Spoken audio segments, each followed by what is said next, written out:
नमस्ते मिथिक परिवार। स्वागत है आपका मिथिक वाइब की दुनिया में, जहां कहानियां सिर्फ सुनाई नहीं जाती बल्कि जी जाती हैं। तैयार हो जाओ एक ऐसे सफर के लिए जहां हंसी, ड्रामा, इमोशन और तड़का सब एक साथ फूटेगा।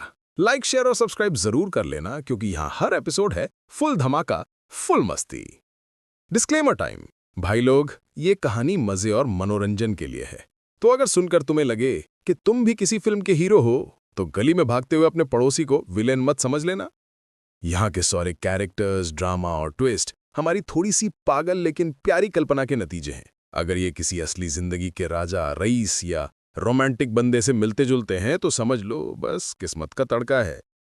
इस कहानी में मिलेगा पैसों की चमक, प्यार का पंच और धोखे ट्विस्ट का मसालेदार तड़का। लेकिन ध्यान रखना, ये सब कमजोर दिल वालों के लिए नहीं है। अगर तुम्हें एक्स की याद आते ही आंसू टपक पड़ते हैं तो पानी का ग्लास पास में रख लेना। और हाँ, अगर सुनते सुनते अचानक तुम्हें लगे कि चलो पुरानी गर्लफ्रेंड को माफी मांग लूं, तो भाई वो तुम्हारा पर्सनल मिशन है, हमारा नहीं।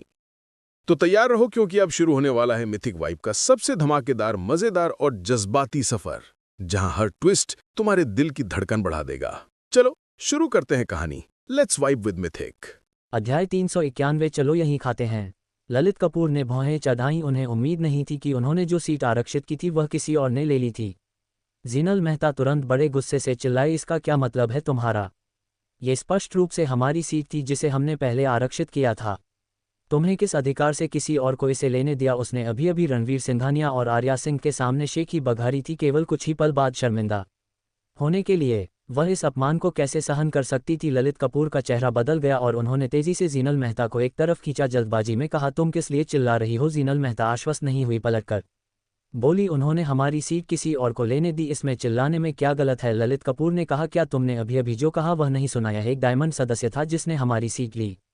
जो लोग यहाँ डायमंड सदस्य बन सकते हैं वे या तो अमीर होते हैं या कुलीन, और सबसे बुनियादी आवश्यकता यहाँ 5 मिलियन का न्यूनतम रिचार्ज है।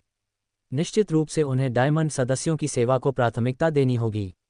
इस तरह चिल्लाकर तुम केवल रेस्टोरेंट को हमें स्थायी रूप से प्रतिबंधित करवाओगी? जीनल मेहता ने यह सुनकर अपनी आवाज़ धीमी की और चौड़ी आंखों से कहा, क्या 5 मिलियन का रिचार्ज? ललित कपूर ने जवाब दिया, और तुमने उनके कार्यों का क्या कारण सोचा था? जीनल मेहता ने वेटर को पलटकर देखा और महसूस किया कि वह उसे तिरस्कार से देख रहा था, मानो ये कहने के लिए कि जब तुम्हारे पास पैसे नहीं हैं तो दिखावा करने की क्या ज़रूरत है। पीड़ित महसूस करते हुए उसने खुद से सोचा, एक वेटर को मुझे उस तरह देखने का क्या अधिकार है? लेकिन वह अपनी निराशा व्यक्त नहीं कर सकी। आखिरकार ललित कपूर होमा फार्मास्यूटिकल्स के महाप्रबंधक थे, जिनकी वार्षिक वेतन अधिक थी, लेकिन वह उसे न्याय दिलाने के लिए केवल एक रेस्टोरेंट में 5 मिलियन रिचार्ज नहीं कर सकते थे। तो उसके पास इसे सहने के अलावा कोई विकल्प नहीं था। ललित कपूर ने वेटर को देखकर मुस्कुराया और कहा, मुझे वाकई अफसोस है, वह आवेगपूर्ण है। उसकी बात का बुरा मत मानो। चूंकि हमारी सीट ले ली गई है, हम बस खाने के लिए कोई और जगह ढूंढ लेंगे। फिर उन्होंने रणवीर सिंघानिया और आर्या सिंह की ओर मुड़कर कहा, चलो कोई और जगह ढूंढते हैं।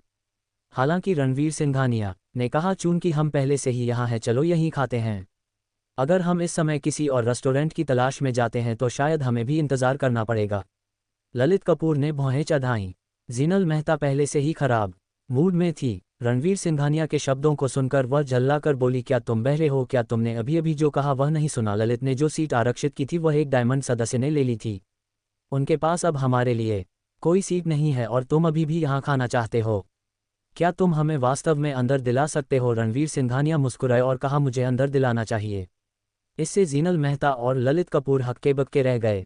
उनमें से किसी को भी उम्मीद नहीं थी कि रणवीर सिंघानिया वास्तव में जीनल मेहता की चुनौती स्वीकार करेंगे।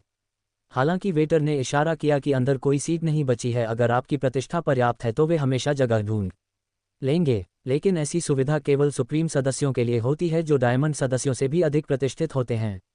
पूरे जयपुरी नगर में ऐसे सदस्य केवल मुट्ठी भर हैं। उसे यह विश्वास कहाँ से मिलता है कि वह हमें अंदर दिला सकता है? ललित कपूर ने जीनल मेहता से कहा। जीनल मेहता ने उपहास किया, मुझे लगता है ये लड़का सोचता है कि अगर वह उनसे सिर्फ अच्छी तरह से बात करेगा तो वे उसे अंदर आने देंगे। यह एक ठेठ हारे हुए की सोच है। हम बस उसे शर्मिंदा होते देखेंगे। उन दोनों पर कोई ध्यान दिए बिना रणवीर सिंघानिया वेटर की ओर चल दिए। समूह से एक और व्यक्ति को आते देख वेटर ने भौहें चढ़ाई, महसूस करते हुए कि ये लोग वाकई नहीं जानते थे कि उनके लिए क्या अच्छा था। उन्होंने अभी अभी चीज़ें पर्याप्त स्पष्ट कर दी थी, फिर भी वे तुरंत नहीं गए, जो वाकई झुंझलाहट भरा था। अपनी असंतोष को नियंत्रित करने के लिए संघर्ष करते हुए उसने कहना शुरू किया, सर हम रणवीर सिंघानिया ने उसकी बात को नज़रअंदाज करते हुए बस भारतीय दिव्य गरुड़ कार्ड उसे पकड़ा दिया। मेरे इस कार्ड से यहाँ कुछ सुविधाओं का लाभ मिलना चाहिए है ना वेटर। रणवीर सिंघानिया के हाथ में कार्ड देखकर बीच में ही बोलना बंद हो गया। उसकी आंखें धीरे धीरे सदमे से चौड़ी हो गईं। इससे पहले कि वह घबरा कर चिल्लाया, भारत दिव्य गरुड़ कार्ड। सर मुझे बेहद अफसोस है, मुझे आपकी पहचान की प्रतिष्ठा का एहसास नहीं था। हमारे पास एक खाली मेज़ उपलब्ध है, आप इसे अभी मुफ्त में उपयोग कर सकते हैं। कृपया सर मेरे पहले के शब्दों को क्षमा करें। रणवीर सिंघानिया मुस्कुराए और कहा, चूंकि एक खाली मेज़ उपलब्ध है कृपया हमें उस पर ले जाएं। वेटर ने तुरंत सिर हिलाया, फिर अंदर के कर्मचारियों को तैयार होने की सूचना देने के लिए मुड़ा। रणवीर सिंघानिया ने आर्या सिंह और अन्य दो की ओर मुड़कर मुस्कुराया, ठीक है हम अब अंदर जा सकते हैं। वे तीनों प्रवेश द्वार से काफ़ी दूर थे, इसलिए उन्हें पता नहीं था कि रणवीर सिंघानिया ने वेटर से क्या कहा था। जब उन्होंने रणवीर सिंघानिया को ये कहते सुना कि वे अंदर जा सकते हैं तो ललित कपूर और जीनल मेहता दोनों की आंखें अविश्वास से चौड़ी हो गईं। जीनल मेहता ने अविश्वसनीय रूप से कहा, उन्होंने तो ललित की मांग को भी पूरा नहीं किया, फिर भी उन्होंने इस हारे हुए को मना लिया। यह उसने ये कैसे किया? ललित कपूर ने जीनल मेहता की ओर देखा और चुपचाप पूछा, क्या तुमने यह नहीं कहा था कि वह एक हारा हुआ था? उसने बस कुछ शब्द कहे, फिर भी उन्होंने हमें कैसे अंदर जाने दिया? जीनल मेहता ने जवाब दिया, मुझे भी नहीं पता। क्या ऐसा हो सकता है कि ग्रेजुएशन के बाद इस लड़के ने वाकई कुछ कर दिखाया हो? आर्या सिंह ने गर्व से उन दोनों को देखा, फिर रणवीर सिंघानिया की ओर चल दी। जीनल मेहता और ललित कपूर ने बिना किसी हिचकिचाहट के तेजी से उनका पीछा किया। वे चारों भोजनालय में दाखिल हुए और खिड़की के पास एक मेज पर बैठ गए। बैठने के बाद जीनल मेहता ने रणवीर सिंघानिया को उत्सुकता से देखा और पूछा, क्या उन्होंने यह नहीं कहा था कि एक बार जब सीटें भर जाती हैं तो केवल सुप्रीम सदस्य ही मेज पा सकते हैं? तुमने ये कैसे किया? क्या तुम यहाँ के सुप्रीम सदस्य हो? रणवीर सिंघानिया दिखावा नहीं करना चाहते थे और मुस्कुराते हुए कहा, सामान्य तौर पर ऐसे रेस्टोरेंट में खाली मेज़ें होती हैं जिनके बारे में बहुत से लोग नहीं जानते। आप वेटर से बात करके उनका उपयोग कर सकते हैं। बेशक वे आपको तब तक नहीं बताएंगे जब तक आप पूछेंगे नहीं। उन दोनों को एक अंतर्दृष्टि हुई और उन्होंने रणवीर सिंघानिया की व्याख्या पर जरा भी संदेह नहीं किया। ये बात बनती है, मैं सोच रही थी तुम एक महज हारे हुए यहाँ के सुप्रीम सदस्य कैसे हो सकते हो? पता चला कि इसमें एक तरकीब है। किसने सोचा होगा कि तुम्हें इतना कुछ पता होगा? जीनल मेहता रणवीर सिंघानिया के प्रति अपने तिरस्कार भरे रवैये पर वापस आ गई, फिर मुड़कर ललित कपूर पर हंसी। एक कहावत है ना, तुम जितने गरीब होते हो उतना ही ज्यादा जानते हो। ये वाकई सच है। ललित कपूर भी हंसते रहे, स्पष्ट रूप से जीनल मेहता की भावना से सहमत थे। जब वह अपनी कार खरीद रहा था तो उसने विशेष रूप से अपने कुछ गरीब दोस्तों से सलाह मांगी थी। हालांकि उन दोस्तों के पास कार खरीदने के लिए शायद ही पर्याप्त पैसे होते थे, लेकिन जब कारों के बारे में ज्ञान की बात आती थी तो कुछ ही उन्हें मात दे सकते थे। जीनल मेहता को अपनी बातें इतनी आसानी से मानते हुए देखकर रणवीर सिंघानिया को थोड़ा असहाय महसूस हुआ। अगर इन दोनों में थोड़ी और भावनात्मक बुद्धिमत्ता होती तो उन्हें यह एहसास हो जाता कि वह उन्हें एक रास्ता दे रहा था। फिर भी उन्हें यह बिल्कुल अजीब नहीं लगा, लेकिन उन्होंने बहस करने की जहमत नहीं उठाई और आर्या सिंह को एक संदेश प्रसारित किया, चलो खाने के बाद चलते हैं, उनके साथ घूमना बेहतर नहीं है? आर्या सिंह पूरी तरह सहमत थी और उसने रणवीर सिंघानिया को सिर हिलाया। जल्द ही उन चारों ने अपना भोजन समाप्त किया और ललित कपूर ने बिल का भुगतान किया। भुगतान पर्ची दिखाकर दिखावा करते हुए रणवीर सिंघानिया से सहमति के अनुसार आर्या सिंह ने जीनल मेहता से कहा, जीन तुम्हारी मेज़बानी के लिए धन्यवाद। तुम लोग काफ़ी व्यस्त हो और हम तुम्हें परेशान नहीं करना चाहते। तो इसके बाद रणवीर सिंघानिया और मैं अपने रास्ते चलेंगे और तुम्हें परेशान नहीं करेंगे। लेकिन ललित कपूर ने बीच में टोकते हुए कहा, यह थोपना क्या होता है? मैंने पहले ही कुछ गतिविधियों की व्यवस्था कर ली है और वे काफ़ी रोमांचक होने वाली हैं। तुम इसे छोड़ नहीं सकती हो। जीनल मेहता भी शामिल हुई। बिल्कुल ललित का तुम दोनों के लिए कुछ प्लान करना एक विशेष सुविधा है। अब तुम जाना चाहती हो? आर्या, क्या तुम ये कह रही हो कि तुम मुझे दोस्त नहीं मानती हो? सू किंग्यान ने जो कियांकियू की बातें सुनकर जल्दी से समझाया, नहीं नहीं, मेरा मतलब वह नहीं था। बस अगर तुम्हारा मतलब वह नहीं है तो बस वीरेंद्र आचार्य की योजनाओं के साथ चलो, वरना तुम मुझे इज्जत नहीं दे रही हो। जो कियांकियू ने कहा। आर्या सिंह के पास कहने के लिए कोई और विकल्प नहीं था। ठीक है, फिर ठीक है। उसने अपना सिर घुमाया और रणवीर सिंघानिया पर एक असहाय नज़र डाली। रणवीर सिंघानिया केवल फुसफुसाकर कह सके, छोड़ो, बस थोड़ी देर उनके साथ रहो, हम अपना काम कल कर सकते हैं। आर्या सिंह ने सिर हिलाया और कुछ नहीं कहा। फिर वीरेंद्र आचार्य ने जोकियांकियू की कार चलाई और उन सभी को एक सुनसान वन्या बार ले गए। वन्या बार एक ऐतिहासिक इमारत में स्थित था। चारों मुख्य प्रवेश द्वार से अंदर दाखिल हुए और ज्यादा दूर नहीं गए थे कि वे भूमिगत खंड में पहुंच गए। अंदर प्रवेश करने से पहले ही उन्होंने जोरदार जयकारों की आवाज़ सुनी। ऐसा लग रहा था कि अंदर किसी प्रकार की तीव्र प्रतियोगिता चल रही थी। चलते हुए वीरेंद्र आचार्य हंसा और कहा, यह वन्या बार प्रभासपुर में अद्वितीय है। यहाँ हर शाम बेहद खूनी हाथ से हाथ की लड़ाई होती है, काफ़ी रोमांचक। कभी भी अगर लड़ाई ज़्यादा उग्र हो जाती है तो लोग मर भी जाते हैं। तुम दोनों छोटे शहरों से आए हो, तुमने यकीनन ऐसा रोमांचक कुछ नहीं देखा होगा, है ना? रणवीर सिंघानिया और आर्या सिंह निशब्द थे। उन्होंने सोचा था कि वीरेंद्र आचार्य ने कोई रोमांचक गतिविधि की योजना बनाई होगी, लेकिन ये तो बस यही था। जल्द ही चारों वन्या बार के मुख्य कक्ष में पहुंचे, जो एक भूमिगत गराज से परिवर्तित किया गया लग रहा था, एक प्रभावशाली रूप से बड़ी जगह। बीच में एक अखाड़ा था जहां दो बलशाली पुरुष एक भीषण युद्ध में लगे थे। उनके चेहरों से पहले ही ताज़ा खून बह रहा था। लोग अखाड़े के चारों ओर घेरा बनाकर खड़े थे, शराब पी रहे थे और जयकारे लगा रहे थे, अपने थकाऊ जीवन के दबाव को निकाल रहे थे। वीरेंद्र आचार्य और ज़ोकियान कियू जैसे ही अंदर आए, उत्साहित हो उठे। वीरेंद्र आचार्य ने रणवीर सिंघानिया और आर्या सिंह की ओर देखा, मुस्कुराते हुए कहा, कैसा लगा? ऐसा कुछ पहले कभी नहीं देखा, है ना? काफ़ी रोमांचक है ना? ज़ोकियान कियू ने उपहास किया। मुझे लगता है कि रणवीर सिंघानिया को इस तरह का दृश्य रोमांचक नहीं बल्कि डरावना लगेगा। आखिरकार केवल विशेषज्ञ ही अखाड़े में उतर सकते हैं और यह व्यक्ति जो मार खाने का आदी है, शायद देखने की भी हिम्मत नहीं करेगा। रणवीर सिंघानिया ने अपना होंठ सिकोड़ा। अखाड़े में लड़ रहे दोनों पुरुषों में वास्तव में आंतरिक शक्ति का कुछ स्तर था, लेकिन ऐसी शक्ति को वह अपने हाथ के एक इशारे से मार सकता था। वह कैसे डर सकता था? वह ज़ोकियान कियू से बहस करने की जहमत नहीं उठा सकता था। अगर ज़ोकियान कियू और आर्या सिंह बचपन की सहेलियां न होती तो वह आर्या सिंह को लेकर पहले ही जा चुका होता। चारों एक बूथ पर पहुंचे। बैठने के बाद वीरेंद्र आचार्य ने कुछ पेय पदार्थ मंगवाए और जल्द ही वेटर उन्हें ले आया। रणवीर सिंघानिया ने उन पर नज़र डाली और महसूस किया कि वे सभी तेज शराब थीं। वीरेंद्र आचार्य ने पेय पदार्थ डाले और फिर आर्या सिंह की ओर मुस्कुराते हुए देखा। आर्या सिंह, तुम ज़ोकियान कियू की पुरानी दोस्त हो, मैं तुम्हें शराब पिलाऊंगा। आर्या सिंह ने अपने माथे पर नाराज़गी से शिकन डाली। उस ऊंची डिग्री वाली शराब के पूरे गिलास को देखकर जो वीरेंद्र आचार्य ने उसकी ओर धकेल दिया था। रणवीर सिंघानिया ने देखा कि वीरेंद्र आचार्य की नीयत बुरी लग रही थी, तो उसने आर्या सिंह के पास से शराब का गिलास हटा दिया। वह शराब नहीं पीती, तुम लोग आगे बढ़ो। वीरेंद्र आचार्य ने रणवीर सिंघानिया पर नज़र डाली और ठंडे स्वर में कहा, क्या तुम इतनी इज्जत भी नहीं दोगे? ज़ोकियान कियू ने रणवीर सिंघानिया को घूरते हुए जोड़ा। वीरेंद्र आचार्य आर्या सिंह को शराब पिला रहा है, तुम बीच में क्यों पड़ रहे हो? क्या तुम्हें लगता है कि वीरेंद्र आचार्य ने पहले तुम्हें शराब नहीं पिलाई इसलिए तुम्हारी बेइज्जती हुई? तुम्हें ये सोचना चाहिए कि क्या तुम वीरेंद्र आचार्य के शराब पिलाने लायक भी हो। रणवीर सिंघानिया ने उनकी ओर उदासीनता से देखा और कहा, मैंने कहा आर्या सिंह शराब नहीं पीती। उसके लहजे में एक तीखापन था जिसके खिलाफ बहस करना मुश्किल था।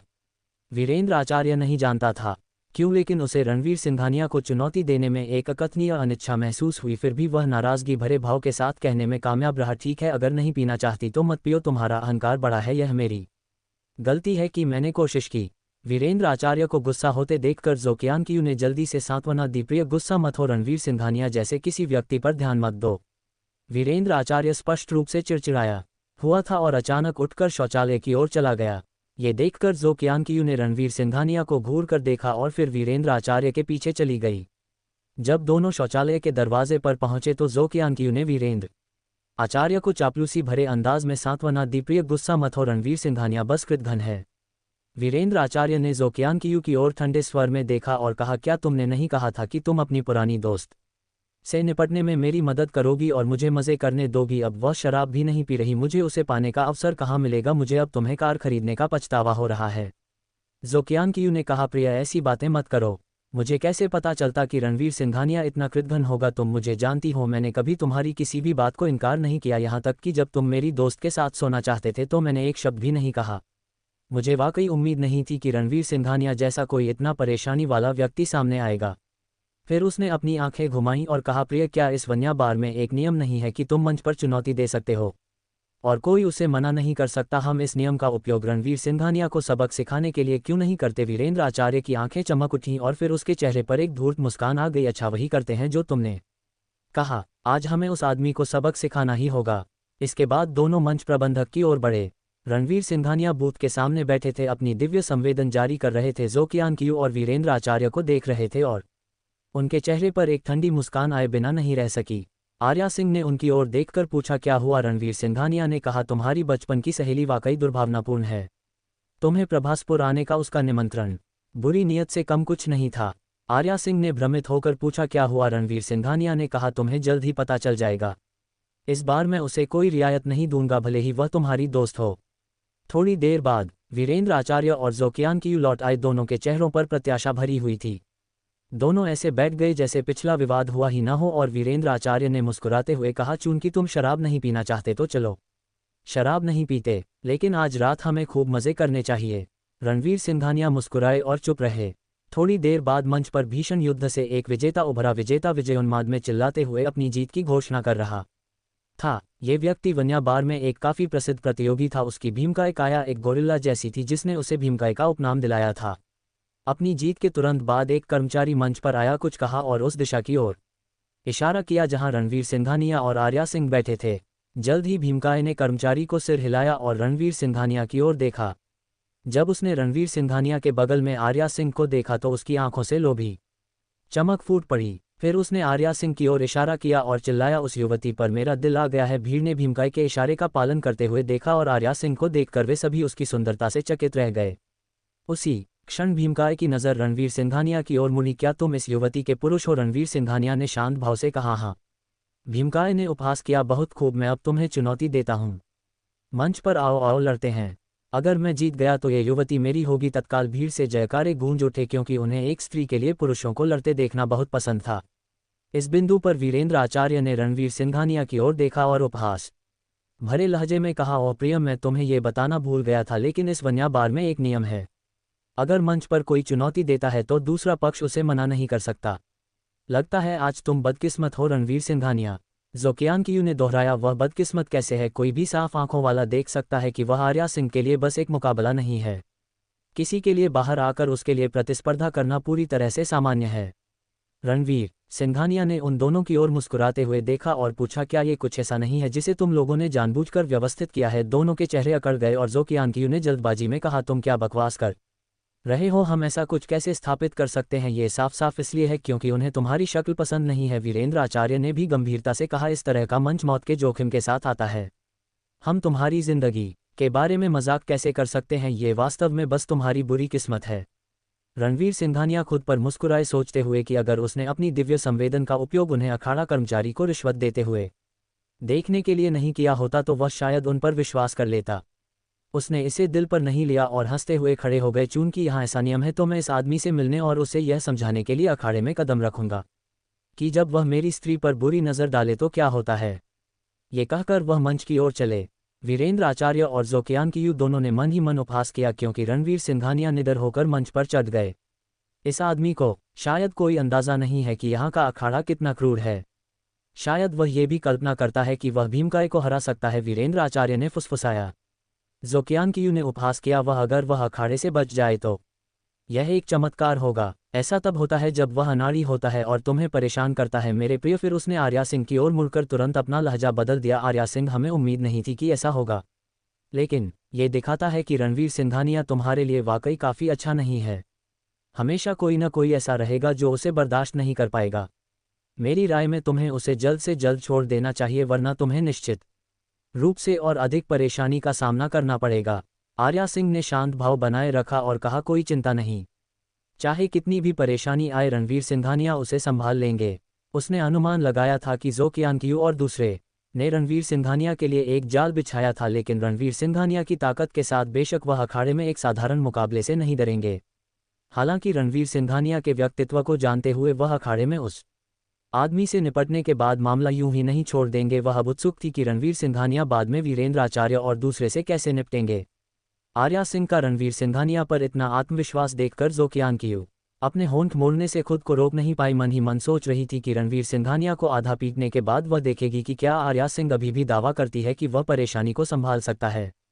वन्या बार में भीड़ ने जयकारे लगाए, क्योंकि रणवीर सिंघानिया वास्तव में अखाड़े में कदम रख चुके थे, लेकिन उन्होंने नहीं सोचा कि रणवीर सिंघानिया में भीमकाय के खिलाफ जीतने की ताकत थी।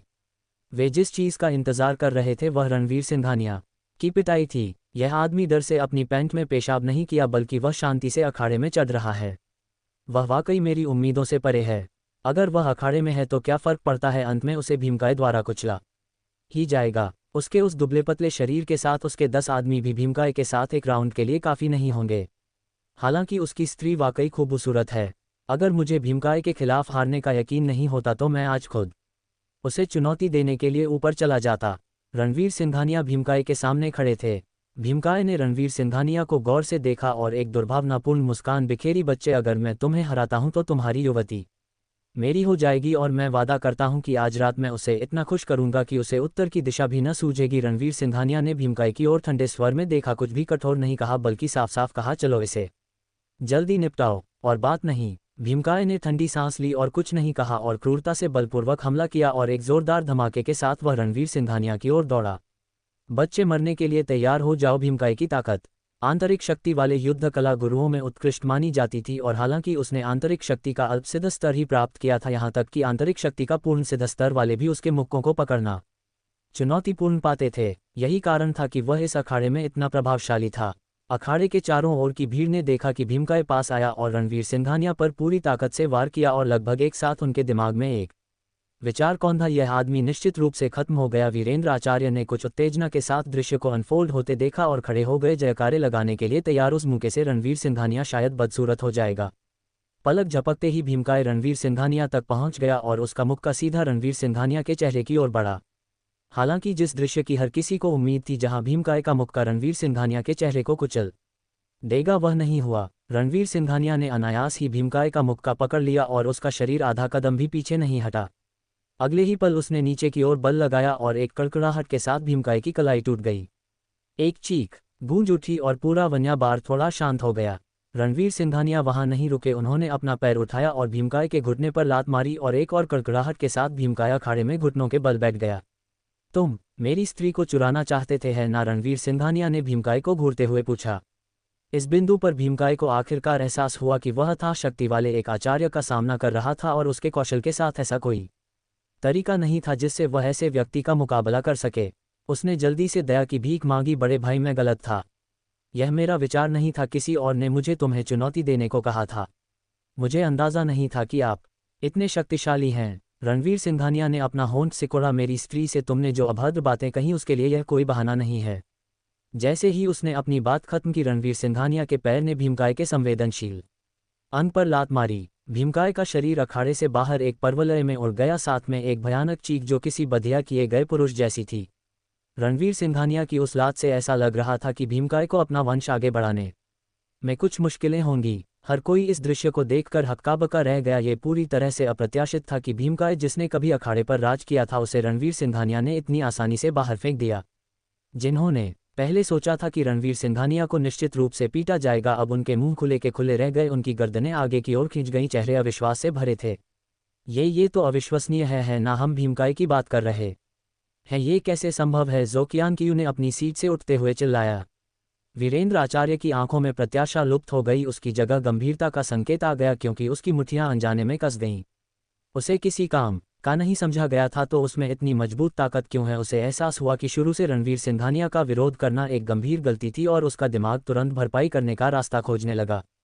हालांकि उनके प्रति हमारा प्रारंभिक रवैया बहुत अच्छा नहीं था, हमने उचित शिष्टाचार दिखाया। जब वह बाद में नीचे आएगा तो मैं उसकी अच्छी तरफ आने की पूरी कोशिश करूंगा, उसे अच्छे मूड में रखूंगा। ऐसे दुर्जय व्यक्ति से मित्रता करना मेरे लिए बहुत फायदेमंद हो सकता है, जैसा कि वीरेंद्र आचार्य विचार कर रहा था। रणवीर सिंघानिया मुड़े और अपनी नज़र उस पर डाली। वीरेंद्र आचार्य की रीढ़ में सिहरन दौड़ गई और एक असहज पूर्व ज्ञान उठ गया। रणवीर सिंघानिया ने वीरेंद्र आचार्य की ओर इशारा किया और जोर से घोषणा की, मुझे तुम्हारी स्त्री अप्रिय लगती है और मैं चाहता हूं कि वह घुटने टेक कर सबके सामने कुत्ते की तरह भौंके। अगर तुम असहमत हो तो अभी अखाड़े में आ जाओ। बार में सबकी नज़रें वीरेंद्र पर टिक गईं। रणवीर सिंघानिया ने अभी जो भयानक युद्ध शक्ति दिखाई थी, उसे देखकर अब जब वह किसी को चुनौती देने के लिए पहल कर रहा था तो भीड़ एक बार फिर जयकारों से गूंज उठी। वीरेंद्र का चेहरा एक पल में मुरझाकर पीला पड़ गया। उसे कभी उम्मीद नहीं थी कि रणवीर सिंघानिया उसे रिंग मुकाबले के लिए चुनौती देगा। अभी कुछ ही देर पहले रणवीर सिंघानिया ने कैसे गजराज को आसानी से हराया था, ये याद करके उसका शरीर कांप उठा। उसने आर्या सिंह की ओर मुड़कर देखा और दहाड़ा, इसका क्या मतलब है? वह बेवकूफ़ मुझे क्यों चुनौती देगा? आर्या सिंह उदासीन थी। तुम अच्छी तरह जानते हो क्यों? रेणुका भी हक्की बकी रह गई। उसने अभी कहा कि उसे मेरा चेहरा पसंद नहीं आया और वह चाहता था कि मैं घुटने टेककर कुत्ते की तरह भौंकूं। आर्या सिंह खड़ी हो गई, मुस्कुराते हुए बोली, तुम्हारे लोगों ने पहले जो कहा था उसके अनुसार अगर तुम्हारा प्रेमी हार जाता है तो तुम्हें सबके सामने कुत्ते की तरह भौंकना पड़ेगा, है ना? रेणुका ने आर्या सिंह की ओर मुड़कर देखा, उसके दांत गुस्से से भींच गए। आर्या सिंह, मैंने तुम्हें दोस्त समझा था लेकिन तुमने रणवीर सिंघानिया को हमारे साथ ऐसा व्यवहार करने दिया? तुम इतनी बेशर्म कैसे हो सकती हो? आर्या सिंह ने ठंडी सांस ली। रेणुका, मैंने भी तुम्हें कभी दोस्त समझा था, लेकिन अब तुम जैसी बन गई हो वह एक बहुत बड़ी निराशा है। मुझे तुम्हारे जैसी दोस्त की बिल्कुल ज़रूरत नहीं है, और तुम अच्छी तरह जानती हो कि बेशर्म कौन है। रणवीर सिंघानिया तुम सब पर नर्म रहा है, और अगर वह अब ऐसा व्यवहार कर रहा है तो ये सब तुम्हारी करनी का फल है। उसी पल कई टैटू वाले बलशाली आदमी आ गए। सरदार ने वीरेंद्र की ओर देखा और दहाड़ा, किसी ने तुम्हें रिंग में मुकाबले के लिए चुनौती दी है। जल्दी से ऊपर जाओ और सबका समय बर्बाद मत करो। वीरेंद्र ने जल्दी से कहा, बड़े भाई, मैं उस आदमी को जानता भी नहीं। वह बिना किसी कारण के मुझे परेशान करना चाहता है। इस तरह की चुनौती नहीं मानी जाएगी। कृपया मुझे एक मौका दें। मैं आज रात आप सभी के मनोरंजन के लिए पैसे देने को तैयार हूँ। सरदार ने ठंडी सांस ली। क्या तुम्हें लगता है कि हमारे बार के नियम तुम पर लागू नहीं होते? तुम्हें रिंग में कदम रखने की ज़रूरत नहीं है, बशर्ते तुम हम में से कुछ लोगों के एक साथ मिलकर तुम्हें पीटने का सामना कर सको। वीरेंद्र ने अपने पीछे खड़े कुछ खूंखार दिखने वाले बाउंसरों पर नज़र डाली और मुश्किल से निगला। उसे लगा कि अगर वे सभी मिलकर उसे पीटेंगे तो उसकी मौत निश्चित है। कोई और चारा न देखकर वह रिंग की ओर बढ़ा। जैसे ही वह लड़खड़ाता हुआ रिंग पर चढ़ा, वीरेंद्र ने रणवीर सिंघानिया को जहर भरी नज़रों से घूरा। दांत पीसते हुए बोला, गजराज ने तुम्हें चुनौती दी थी, जो बस तुम्हारी बदकिस्मती थी। तुम मेरे लिए मुसीबत क्यों खड़ी कर रहे हो? रणवीर सिंघानिया मुस्कुराए और बोले, नाटक बंद करो। मैंने सुना है कि कैसे तुमने और रेणुका ने मेरे खिलाफ साजिश रची थी। क्या तुम्हें वाकई लगा कि मुझे इतनी आसानी से धमकाया जा सकता है? वीरेंद्र का चेहरा बदल गया। उसने और रेणुका ने अपनी योजना शौचालय के बाहर बनाई थी। इस आदमी ने उन्हें कैसे सुना होगा, लेकिन उसने पहले सुना था कि कुछ महान शक्ति वाले लोगों की सुनने की क्षमता असाधारण होती है, और रणवीर सिंघानिया ने अभी अभी जो शक्ति प्रदर्शित की थी उसने पहले ही साबित कर दिया था कि वह कोई साधारण व्यक्ति नहीं है। उसने इस पर ध्यान नहीं दिया और इसके बजाय रणवीर सिंघानिया से कहा, हम बस तुमसे मजाक कर रहे थे। क्या तुम्हें इसे इतना आगे ले जाने की ज़रूरत थी? क्या तुम मजाक नहीं समझ सकते? रणवीर सिंघानिया ने कंधे उचकाए। मैं बस तुम्हारे साथ वैसा ही व्यवहार कर रहा हूं जैसा तुमने मेरे साथ किया। ये कैसे हुआ कि जब ये तुम पर पलट गया तो तुम ही मजाक नहीं समझ पाए? वीरेंद्र का चेहरा गुस्से से भर गया। उसे लगा जैसे उसकी सुरक्षा टूट गई हो और वह चिल्लाया, तो तुम क्या चाहते हो? क्या तुम वाकई मुझे मारना चाहते हो? रणवीर सिंघानिया जोर से हंसे और फिर एक पल में सीधे वीरेंद्र के पास पहुंचे और उसके चेहरे पर थप्पड़ मारा। अगर मुझे तुम्हें मारना नहीं होता तो मैं तुम्हें यहाँ ऊपर क्यों लाता? फिर रणवीर सिंघानिया ने बिना रहम के वीरेंद्र पर मुक्के बरसाने शुरू कर दिए। हालांकि वीरेंद्र के कार्यों से उसकी मौत नहीं होनी चाहिए थी, फिर भी उसे एक सबक मिलना जरूरी था। वीरेंद्र दर्द भरी चीखों से चिल्लाया और पल भर में ही रणवीर सिंघानिया ने उसे दयनीय स्थिति में पीट दिया था। बीच बीच में उसने पलटवार करने की भी कोशिश की, यह सोचकर कि अगर वह पर्याप्त जोरदार तरीके से लड़ता तो पासा पलट सकता था। दुर्भाग्य से यह परिदृश्य केवल उसकी कल्पना में मौजूद था और रणवीर सिंघानिया के सामने प्रतिरोध के उसके कमजोर प्रयास लगभग नगण्य थे। रणवीर सिंघानिया ने वीरेंद्र को पूरे आधे घंटे तक पीटा, उसे लहूलुहान कर दिया। वह बस सांसें ले रहा था इससे पहले कि वह आखिरकार रुका। नीचे की भीड़ रोमांचित थी, उन्हें इस तरह की एक तरफा पिटाई देखना सबसे पसंद था। वीरेंद्र रिंग पर निश्चेष्ट पड़ा था। रणवीर सिंघानिया रिंग से नीचे उतरे और रेणुका के पास गए। वह हार गया है। नियमों के अनुसार अब तुम्हारी बारी है घुटने टेककर कुत्ते की तरह भौंकने की। रेणुका ने उद्दंडता से तर्क दिया, मैं क्यों करूं? बस इसलिए कि तुम मुझे भौंकने के लिए कहते हो। मैं भौंकूं? क्या मेरी कोई गरिमा नहीं है? रणवीर सिंघानिया ने अपना सिर घुमाकर आसपास की भीड़ को देखा और जोर से कहा, आप सब यहाँ कोई है जो नियमों का पालन नहीं करता? इसके बारे में क्या किया जाना चाहिए? भीड़ इकट्ठा होने लगी। तुम्हारा आदमी हार गया, इसलिए तुम्हें घुटने टेककर कुत्ते की तरह भौंकना चाहिए, नहीं तो तुम्हें रिंग में आकर मार खानी पड़ेगी। बिल्कुल, तुम्हें जल्दी से घुटने टेककर भौंकना चाहिए, नहीं तो अगर तुम रिंग पर चढ़ी तो तुम्हें पीट पीट कर मार डाला जाएगा। लोगों का एक समूह रेणुका पर दबाव डालने लगा। कई बलशाली आदमी भी पास आ गए। उनकी आंखें धमकी से भरी हुई थीं, जैसे वे किसी भी पल उसे निगलने के लिए तैयार थे। रेणुका का चेहरा डर से भर गया था। उसके आत्मविश्वास का सबसे बड़ा स्रोत वीरेंद्र था, लेकिन अब वह बेहोश हो चुका था। भीड़ की धमकी का सामना करते हुए वह टूटने के कगार पर थी और सिसकते हुए बोली, मैं करूंगी। ठीक है। फिर वह धीरे धीरे जमीन पर घुटने टेकने लगी और कुत्ते की तरह भौंकने लगी। Woof woof woof. भीड़ ठहाके लगाकर हंस पड़ी। बलशाली आदमी भी हंसे बिना नहीं रह सके। दरअसल बार में केवल एक ही नियम था कि आप रिंग में जाने की चुनौती को मना नहीं कर सकते, लेकिन कोई अन्य अतिरिक्त शर्तें पूरी नहीं करनी होती थीं। वे सब बस एक तमाशे का आनंद ले रहे थे। यही वजह थी कि उन्होंने रेणुका को डराया, उसे अपमानित होते देखना चाहते थे। रेणुका के जोकर जैसे प्रदर्शन को देखते हुए रणवीर सिंघानिया को कोई सहानुभूति महसूस नहीं हुई और वह आर्या सिंह के पास गए, बोले, चलो चलते हैं। आर्या सिंह ने सिर हिलाया और रणवीर सिंघानिया के पीछे पीछे बार से बाहर निकल गई। अगले दिन आर्या सिंह नंदनगा में प्रसिद्ध शैलशिखर पर्वत पर चढ़ना चाहती थी, लेकिन रणवीर सिंघानिया पहले नंदनगा में आयुर्वेद संप्रदाय के कार्यालय का दौरा करके आयुर्वेद संप्रदाय की हालिया स्थिति को समझना चाहते थे। तो उन्होंने आयुर्वेद संप्रदाय के कार्यालय पहले जाने और फिर शैलशिखर पर्वत पर चढ़ने पर सहमति व्यक्त की। रणवीर सिंघानिया ने संप्रदाय प्रमुख आचार्य शंकर द्वारा उसे दी गई विभिन्न कार्यालयों के प्रमुखों की संपर्क सूची पाई, नंदनगा कार्यालय के प्रभारी व्यक्ति का नंबर पता लगाया और फोन किया। इस बीच अस्पताल के वार्ड में वीरेंद्र पट्टियों में लिपटा हुआ दांत पीसते हुए गुर्राया, अगर मैं इस अपमान का बदला नहीं लूंगा तो मैं खुद को आदमी कहलाने से इनकार कर दूंगा। रेणुका ने उसे देखा और कहा, लेकिन रणवीर सिंघानिया इतना शक्तिशाली है, हम उसे हरा नहीं सकते। हम बदला कैसे लेंगे? वीरेंद्र ने ठंडी सांस ली, उसकी ताकत केवल हमारे मुकाबले में है। मैं आयुर्वेद संप्रदाय के नंदनगा कार्यालय के प्रभारी व्यक्ति को जानता हूँ। आयुर्वेद संप्रदाय के लोग सभी शीर्ष विशेषज्ञ हैं। रणवीर सिंघानिया जैसे कुत्ते से निश्चित रूप से कहीं ज्यादा शक्तिशाली। मैं आयुर्वेद संप्रदाय के कार्यालय जाऊंगा और उनके प्रभारी व्यक्ति से कहूंगा कि वह मेरे लिए उससे निपटे। आयुर्वेद संप्रदाय कार्यालय। रणवीर सिंघानिया और आर्या सिंह टैक्सी से उतरे। रणवीर सिंघानिया पहले ही कार्यालय के प्रभारी अध्यक्ष रमेश से संपर्क कर चुके थे।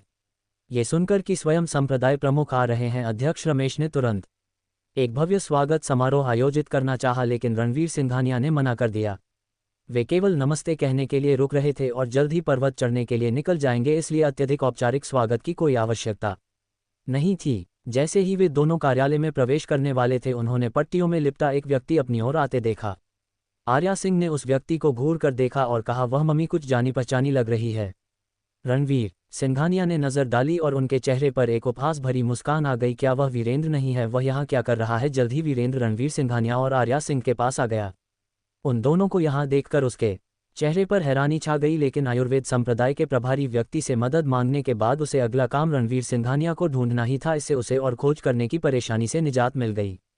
उसने रणवीर सिंघानिया को ठंडे स्वर में देखा और दांत पीसते हुए कहा, यह सच है कि शत्रुओं के रास्ते अक्सर एक दूसरे को काटते हैं। मैं बस तुम दोनों से निपटने ही वाला था, लेकिन चूंकि हम यहाँ एक दूसरे से टकरा गए हैं तो यहाँ से जाने की सोचना भी मत। रणवीर सिंघानिया ने वीरेंद्र को घूर कर देखा और मुस्कुराते हुए पूछा, हमसे निपटना? तुम मुझे ये तो नहीं कह रहे कि मैंने तुमसे अकल छीन ली है ना? वीरेंद्र चिल्लाया। रणवीर सिंघानिया, मैं मानता हूं कि तुम लड़ सकते हो, लेकिन एक पल के लिए भी यह मत सोचना कि मैं तुमसे डरता हूं। अपने पीछे देखो और देखो तुम कहाँ हो। रणवीर सिंघानिया मुड़े और अपने पीछे आयुर्वेद संप्रदाय कार्यालय पर नजर डाली और बोले, आयुर्वेद संप्रदाय कार्यालय? ठीक है। वीरेंद्र का चेहरा गर्व से चमक उठा। उसने घोषणा की, चूंकि तुम शक्तिशाली हो, तुमने आयुर्वेद संप्रदाय की शक्ति के बारे में सुना ही होगा। आयुर्वेद संप्रदाय से आने वाला कोई भी व्यक्ति अविश्वसनीय रूप से शक्तिशाली होता है। अध्यक्ष रमेश नंदनगा कार्यालय के प्रभारी व्यक्ति उनमें से एक हैं। वह पौराणिक रूपांतरण स्तर के महागुरु हैं। श्री कृपा फॉर्मा के महाप्रबंधक के रूप में मेरे आयुर्वेद संप्रदाय कार्यालय के साथ घनिष्ठ संबंध हैं। अध्यक्ष रमेश मेरे दोस्त हैं और आज मैं यहाँ उनसे तुम्हारी देखभाल करने के लिए आया हूँ। तुम दोनों का यहाँ प्रकट होना बस ये बताता है कि स्वर्ग ने मुझे बदला लेने का मौका दिया है। रणवीर सिंघानिया और आर्या सिंह ने एक दूसरे की ओर देखा। उनके भाव अजीब हो गए। क्या तुम नहीं पूछोगे कि हम यहाँ क्यों होंगे? आर्या सिंह ने वीरेंद्र को घूरकर पूछा। वीरेंद्र अब क्रोध से घिरा हुआ था। उसकी स्पष्ट रूप से सोचने की क्षमता बहुत पहले ही जा चुकी थी। वह बस अपना गुस्सा रणवीर सिंघानिया पर निकालना चाहता था। मुझे परवाह नहीं कि तुम दोनों यहाँ क्यों आए, मैं बस इतना जानता हूँ कि तुम मुसीबत में पड़ने वाले हो। बस यहीं रुको, मैं अध्यक्ष रमेश को बुलाने जा रहा हूँ। इतना कहकर वह आयुर्वेद संप्रदाय कार्यालय में चला गया। तभी अध्यक्ष रमेश भी कार्यालय से कुछ शिष्यों के साथ बाहर आए। उन्होंने अनुमान लगाया कि रणवीर सिंघानिया जल्द ही आने वाले होंगे, इसलिए वे विशेष रूप से उनका अभिवादन करने आए थे।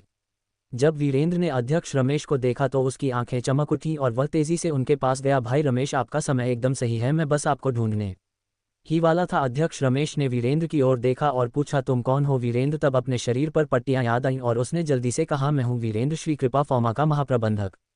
अध्यक्ष रमेश अचानक समझ गए और बोले, ओह प्रबंधक वीरेंद्र, मैं आपके लिए क्या कर सकता हूं? वीरेंद्र ने तुरंत कहा, मैं भाई रमेश को ढूंढने आया हूं क्योंकि मैं चाहता हूं कि आप मेरी मदद करें। इससे पहले कि वह अपनी बात पूरी कर पाता, अध्यक्ष रमेश का ध्यान रणवीर सिंघानिया पर पड़ा जो थोड़ी दूर खड़े थे। उन्होंने तुरंत वीरेंद्र को टोका, प्रबंधक वीरेंद्र, आपकी बात हम बाद में करते हैं, मुझे एक महत्वपूर्ण मेहमान से मिलना है। वीरेंद्र हक्का बक्का रह गया। महत्वपूर्ण मेहमान? फिर उसने देखा कि अध्यक्ष रमेश लोगों को रणवीर सिंघानिया और आर्या सिंह की ओर ले जा रहे हैं। वे दोनों भाई रमेश के महत्वपूर्ण मेहमान हैं। असंभव, एक किसी काम का नहीं है और दूसरा एक गिरे हुए परिवार से है। दोनों में से कोई भी आयुर्वेद संप्रदाय के प्रतिष्ठित मेहमान होने के योग्य नहीं है। भाई रमेश को जरूर धोखा दिया गया होगा, मुझे उन्हें चेतावनी देनी होगी। ये सोचकर वीरेंद्र उनके पीछे पीछे चला गया। उसने देखा कि अध्यक्ष रमेश रणवीर सिंघानिया के पास गए, सम्मानपूर्वक झुककर उनका अभिवादन किया। संप्रदाय प्रमुख, ये हमारा सम्मान है कि आपने हमारे नंदनगढ़ कार्यालय का दौरा किया। वीरेंद्र एक पल के लिए जम गया। संप्रदाय प्रमुख। वह जल्दी से आगे बढ़ा और पूछा, भाई रमेश आपने उन्हें अभी क्या कहा? अध्यक्ष रमेश वीरेंद्र की ओर मुड़े और बोले, संप्रदाय प्रमुख प्रबंधक वीरेंद्र, मुझे आपका परिचय कराने दें। ये सज्जन हमारे आयुर्वेद संप्रदाय के संप्रदाय प्रमुख आचार्य रणवीर हैं। वीरेंद्र की आंखें फटी रह गईं और वह अनैच्छिक रूप से पीछे हट गया। रणवीर सिंघानिया ने वीरेंद्र को उपहास भरी नज़र से देखा और पूछा, क्या बात है, तुम हैरान हो? वीरेंद्र के होंठ कांप उठे, वह एक शब्द भी नहीं बोल पाया। अध्यक्ष रमेश ने परप्लेक्स चेहरे से पूछा, संप्रदाय प्रमुख, क्या आप एक दूसरे को जानते हैं? रणवीर सिंघानिया मुस्कुराए और बोले, उसने अभी मुझसे कहा कि वह तुम्हें ढूंढना चाहता है ताकि तुम उसे मुझे नीचा दिखाने में मदद करो। अध्यक्ष रमेश का भाव बदल गया और उन्होंने जल्दी से कहा, संप्रदाय प्रमुख, मुझे इस बारे में वाकई कोई जानकारी नहीं है। मैं उसे श्रीकृपा फॉर्मा के साथ सहयोग के कारण ही जानता हूं, कृपया गलत न समझे। रणवीर सिंघानिया ने सिर हिलाया, फिर बोले, श्रीकृपा फॉर्मा से संपर्क करें और उन्हें अपना महाप्रबंधक बदलने के लिए कहें। अगर यह आदमी उनका महाप्रबंधक बना रहता है तो उनके साथ सभी सहयोग खत्म कर दें। अध्यक्ष रमेश ने तुरंत जवाब दिया, हाँ, मैं श्रीकृपा फॉर्मा से तुरंत संपर्क करूंगा। बस थोड़ी देर में अध्यक्ष रमेश को परिणाम मिल गया और उन्होंने रणवीर सिंघानिया को सूचना दी। संप्रदाय प्रमुख श्रीकृपा फॉर्मा ने वीरेंद्र को पहले ही नौकरी से निकाल दिया है और यह स्पष्ट कर दिया है कि वे भविष्य में उसे फिर कभी नौकरी पर नहीं रखेंगे। उसी पल वीरेंद्र को भी एक फोन आया। लाइन के दूसरी ओर जो कहा गया उसे सुनकर वीरेंद्र अपनी जगह पर जम गया। उसका मोबाइल फोन उसके हाथ से फिसल गया और जमीन पर टूट गया। रणवीर सिंघानिया ने उसके चेहरे पर मुस्कान के साथ उसे देखा और हल्के से कहा, अभी भी मुझे नीचा दिखाने की योजना बना रहे हो? वीरेंद्र निरुत्तर था, पूरी तरह से हक्का बका। रणवीर सिंघानिया का इस अप्रासंगिक व्यक्ति पर और समय बर्बाद करने का कोई इरादा नहीं था और आर्या सिंह के साथ अध्यक्ष रमेश के साथ कार्यालय में चले गए। वीरेंद्र उसी जगह पर निश्चेष्ट खड़ा रहा। उसी पल रेणुका दौड़ती हुई आई। वह पहले पार्किंग की जगह ढूंढ रही थी और लंबे समय तक खोजने के बाद ही उसे एक मिली थी। डार्लिंग, कैसा रहा? क्या आयुर्वेद संप्रदाय के आचार्य ने रणवीर सिंघानिया की देखभाल करने के लिए सहमति दे दी? रेणुका ने पूछा। वीरेंद्र ने रेणुका की ओर देखा। उसे याद आया कि उसने आर्या सिंह को इसलिए निशाना बनाया था क्योंकि उसने उसे बताया था कि रणवीर सिंघानिया किसी काम का नहीं है और आर्या का परिवार गिर रहा है। उसका गुस्सा उमड़ पड़ा। अगर यह बेवकूफ़ औरत नहीं होती तो वह रणवीर सिंघानिया के साथ कैसे उलझता और अपनी नौकरी कैसे खोता? जितना वह इसके बारे में सोचता गया उतना ही उसे दुख महसूस हुआ। फिर उसने वास्तव में अपना हाथ उठाया और रेणुका के चेहरे पर थप्पड़ मारा। तुम मनहूस, ये सब तुम्हारी गलती है। मैंने तुम्हारी वजह से अपनी नौकरी खो दी। वह रणवीर सिंघानिया ऐसा नहीं है जिसे हम उकसा सकें। धत तेरे की, मैं तुम्हें मार डालूंगा। उसने रेणुका को एक के बाद एक थप्पड़ मारे जब तक कि वह अचेत नहीं हो गई और तभी वीरेंद्र रुका। उसने उसकी कार की चाबियां ढूंढी और कोसा, आज से मुझसे जितना हो सके दूर रहना और मुझे फिर कभी मत दिखना। रेणुका पूरी घटना के दौरान हक्की-बक्की रही और उसे होश में आने में थोड़ा समय लगा। वह खड़ी हुई और उसे एहसास हुआ कि वीरेंद्र बिना किसी निशान के गायब हो गया था। फिर वह उस जगह भागी जहां उसने कार पार्क की थी, केवल ये जानने के लिए कि कार भी गायब थी। वह टूटकर रोने लगी और जोर जोर से सिसकते हुए बोली, यह सब क्या हो रहा है? मैंने कुछ भी गलत नहीं किया। तुम मेरे साथ ऐसा क्यों कर रहे हो? वीरेंद्र ने उसे सबसे कीमती चीज़ जो दी थी वह कार थी और अब जब कार चली गई थी तो उसे लगा कि उसके साथ धोखा हुआ है और वह कुछ भी नहीं लेकर रह गई थी। जितना रेणुका ने इसके बारे में सोचा उतना ही उसे दुख महसूस हुआ। वह सिसकते हुए सड़क के किनारे चलती रही। कुछ समय बाद वह उस जगह पहुंची जहां उसने पिछली रात रणवीर सिंघानिया और आर्या सिंह को रात के खाने पर आमंत्रित किया था। सब मुझे परेशान कर रहे हैं लेकिन मैं खुद को नीचा नहीं गिरा सकती। मुझे खुद को बेहतर महसूस कराने के लिए एक अच्छा भोजन करना होगा। ये सोचते हुए वह रेस्तरां की ओर चली। प्रवेश द्वार पर पहुंचने पर एक वेटर ने उसे रोका और कहा, माफ़ करना मैडम, अंदर पूरी तरह से बुकिंग है। रणवीर सिंघानिया के शब्दों को याद करते हुए रेणुका ने कहा, तो मेरे लिए अपनी खाली सीटें उपयोग करो। उसका अनुरोध सुनकर वेटर ने उसे तिरस्कार भरी नज़र से देखा और कहा, माफ़ करना, खाली सीटें आपके लिए उपयोग नहीं की जा सकती। रेणुका के चेहरे पर उसकी नाराज़गी दिख रही थी। पिछली रात मेरे साथ आया वह किसी काम का नहीं आदमी खाली सीटों के लिए पूछ रहा था और तुमने उसे दे दी, लेकिन तुम मुझे नहीं दोगी। क्या तुम मुझे धमका रहे हो? वेटर ने उत्तर बोला, पिछली रात के सज्जन भारत दिव्य गरुड़ कार्ड के धारक हैं और उनके पास विशेषाधिकार हैं। बेशक वह खाली सीटों का उपयोग करने के योग्य हैं। क्या आपके पास भारत दिव्य गरुड़ कार्ड है? रेणुका हक्की बकी रह गई। भारत दिव्य गरुड़ कार्ड वह क्या है? वेटर ने कहा, यह एक बैंक कार्ड है जिसके लिए केवल 100 अरब से अधिक की कुल संपत्ति वाले अरबों खरबों का धनी ही योग्य हो सकते हैं। अगर आपके पास उस तरह की दौलत नहीं है तो कृपया यहाँ ढोंग करने की कोशिश न करें। ठीक है। रेणुका को ऐसा लगा जैसे उसे बिजली का झटका लगा हो। 100 अरब से अधिक की कुल संपत्ति रणवीर सिंघानिया। क्या रणवीर सिंघानिया वाकई इतने अमीर हैं? दोपहर रणवीर सिंघानिया और आर्या सिंह शैलशिखर पर्वत के चरणों में पहुंचे। ये स्थान नंदनगढ़ में एक प्रसिद्ध पर्यटन स्थल था जिसमें 2 पर्वत थे, एक सामने और एक पीछे। सामने वाला पर्वत दर्शनीय क्षेत्र था जबकि पीछे वाला पर्वत जनता के लिए खुला नहीं था। सामने वाले पर्वत में सुंदर दृश्य, उबड़-खाबड़ और खड़ी पगडंडियां और एक ठंडा और सुहाना मौसम था। आराम करने और गर्मी से बचने के लिए एक बेहतरीन जगह। हालांकि यह पहले से ही दोपहर हो चुकी थी, फिर भी लोग लगातार ट्रैकिंग के लिए आ रहे थे। रणवीर सिंघानिया ने दूर के ऊंचे शिखरों की ओर देखा और आर्या सिंह से मुस्कुराते हुए कहा, यह पर्वत बिल्कुल छोटा नहीं है, क्या तुम इस पर चढ़ पाओगी? आर्या सिंह ने रणवीर सिंघानिया पर अपनी आंखें घुमाई। मैं आखिर वह हूं जो प्राण परिशोधन के 7वें स्तर तक पहुंच चुकी है। मैं पर्वत पर कैसे नहीं चढ़ सकती? क्या तुम मुझे कमाक रहे हो? रणवीर सिंघानिया अजीब तरह से मुस्कुराए। मैं लगभग भूल ही गया था कि तुम भी एक साधक हो। फिर भी तुम अपनी साधना में वाकई तेजी से आगे बढ़ रही हो। रहस्यमयी चंद्रिका, पवित्र काया के अद्वितीय गुण वास्तव में ईर्ष्या के लायक हैं। आर्या सिंह के चेहरे पर गर्व की हल्की झलक दिखाई दी। फिर उसने कहा, चलो टिकट खरीदते हैं। रणवीर सिंघानिया टिकट खरीदने के लिए कतार में जाने वाले थे, तभी 2 लोग उनसे बात करते हुए गुजरे। क्या तुमने सुना? खबर है कि सबसे बुरे किस्म का एक खलनायक शैलशिखर पर्वत के पिछले हिस्से में भाग गया है। पर्वत में प्रवेश करने से पहले उस व्यक्ति ने मेघधारा युद्ध कला विद्यालय के आचार्य के बेटे को घायल कर दिया और कहा जाता है कि उसने उसे सिर्फ एक चाल से नीचे गिरा दिया। उसकी ताकत बहुत डरावनी है। बदला लेने के लिए युद्ध कला विद्यालय ने उसे पकड़ने के लिए कई युद्ध कला गुरुओं को इकट्ठा किया है और अभी वे पीछे वाले पर्वत के चरणों में इकट्ठा हो रहे हैं। हाँ, मैंने सुना है कि मेघधारा युद्ध कला विद्यालय के आचार्य का बेटा महागुरु पद का विशेषज्ञ है। उसे एक चाल से नीचे गिराने के लिए वह व्यक्ति कितना शक्तिशाली होगा? ये जरूर इसलिए होगा क्योंकि मेघधारा युद्ध कला विद्यालय अकेले उस अपराधी को वश में नहीं कर सकता। इसीलिए आचार्य युद्ध कला विशेषज्ञों को एक साथ पर्वत में प्रवेश करने के लिए इकट्ठा कर रहे हैं। तस निश्चित रूप से एक लड़ाई छिड़ने वाली है। बस अफसोस है कि मैं केवल वास्तविक शक्ति के बिना एक युद्ध कला उत्साही हूँ। इसमें शामिल होने से मैं फंस सकता हूं, नहीं तो मैं निश्चित रूप से उत्साह देखने के लिए जाता। संयोग से रणवीर सिंघानिया ने दोनों पुरुषों की पूरी बातचीत सुनी।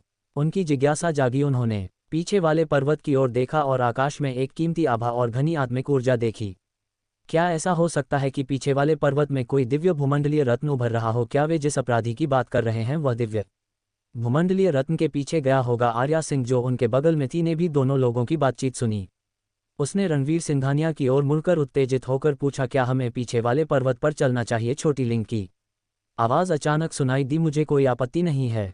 रणवीर सिंघानिया अजीब तरह से मुस्कुराए बिना नहीं रह सके, ये सोचते हुए, हमने तुमसे पूछा भी नहीं। छोटी लिंग, तुम इतनी उत्सुक हो, तुम पीछे वाले पर्वत में दिव्य भूमंडलीय रत्न पर नजर नहीं गड़ा रही होगी, है ना? रणवीर सिंघानिया को अचानक मुस्कुराते देखकर आर्या सिंह ने पूछा, क्या बात है? छोटी लिंग ने आत्मिक संवेदन के माध्यम से रणवीर सिंघानिया से संपर्क किया, इसलिए आर्या सिंह छोटी लिंग की आवाज़ नहीं सुन सकती थी और छोटी लिंग के अस्तित्व से भी अनजान थी। रणवीर सिंघानिया ने जल्दी से कहा, कुछ नहीं, चूंकि तुम भी इसमें रुचि रखती हो तो चलो पीछे वाले पर्वत पर चलते हैं और हम टिकटों के पैसे भी बचा सकते हैं। फिर उन्होंने दोनों राहगीरों को रोका और पूछा, माफ़ कीजिए, क्या आप मुझे बता सकते हैं कि मेघधारा युद्ध कला विद्यालय के लोग पीछे वाले पर्वत में कहाँ इकट्ठा हो रहे हैं? दोनों पुरुषों ने रणवीर सिंघानिया को गौर से देखा और उनमें से एक ने पूछा, क्या आप अपराधी को पकड़ने में मदद करने के लिए पर्वत में जाने की सोच रहे हैं? ये कोई मजाक नहीं है, इसमें जान जा सकती है। यदि आप पर्याप्त कुशल नहीं हैं तो ऐसे मामलों में शामिल न होना ही बेहतर है। रणवीर सिंघानिया मुस्कुराए और बोले, कोई चिंता नहीं, मैं भी युद्ध कला का अभ्यास करता हूं, इसलिए मैं अपनी सीमाएं जानता हूं। उस व्यक्ति ने देखा कि रणवीर सिंघानिया इतने आत्मविश्वास से बोल रहे थे और उसने आगे मनाना जारी नहीं रखा। उसने बस एक दिशा में इशारा किया और संक्षिप्त में मिलने के स्थान का वर्णन किया। अपना धन्यवाद व्यक्त करने के बाद रणवीर सिंघानिया फिर आर्या सिंह के साथ पीछे वाले पर्वत की दिशा में बढ़ गए। दोनों पुरुषों ने उनकी पीछे हत्ती आकृतियों को देखते हुए अनैच्छिक रूप से अपने सिर हिलाए। वह तो एक ऐसी नाजुक और कमज़ोर लड़की को भी साथ ले जा रहा है जो फूल जैसी सुंदर है। मुझे 90% यकीन है कि वह बस इस महिला के सामने दिखावा करने जा रहा है। उसे पता ही नहीं कि असली युद्ध कला गुरु कितने भयानक होते हैं। किसे परवाह है? आखिर में यह उनका खुद का निर्णय है, वे इसके लिए हमें दोष नहीं दे सकते। पीछे वाले पर्वत की ओर जाते हुए रणवीर सिंघानिया ने छोटी लिंग से पूछा, क्या तुम पीछे वाले पर्वत के भीतर दिव्य भूमंडलीय रत्न की उपस्थिति महसूस कर सकती हो? छोटी लिंग ने जवाब दिया, मुझे नहीं पता कि ये दिव्य भूमंडलीय रत्न है या नहीं, लेकिन ये कुछ अच्छा होना चाहिए। अगर तुम्हें यह मिल जाए तो क्या तुम मुझे इसे अवशोषित करने दोगी? रणवीर सिंघानिया मुस्कुराए और पूछा, और मुझे क्या लाभ मिलेगा? एक पल की खामोशी के बाद छोटी लिंग ने कहा, तुम्हें मेरा हार्दिक धन्यवाद मिलेगा। रणवीर सिंघानिया छोटी लिंग ने फिर कहा, अगर यह वस्तु मुझे कुछ ताकत वापस पाने में मदद कर सकती है तो मैं आचार्य के खजाने से कुछ चुनकर तुम्हें दूंगी। रणवीर सिंघानिया ने सोचा कि यह कुछ बेहतर लग रहा था।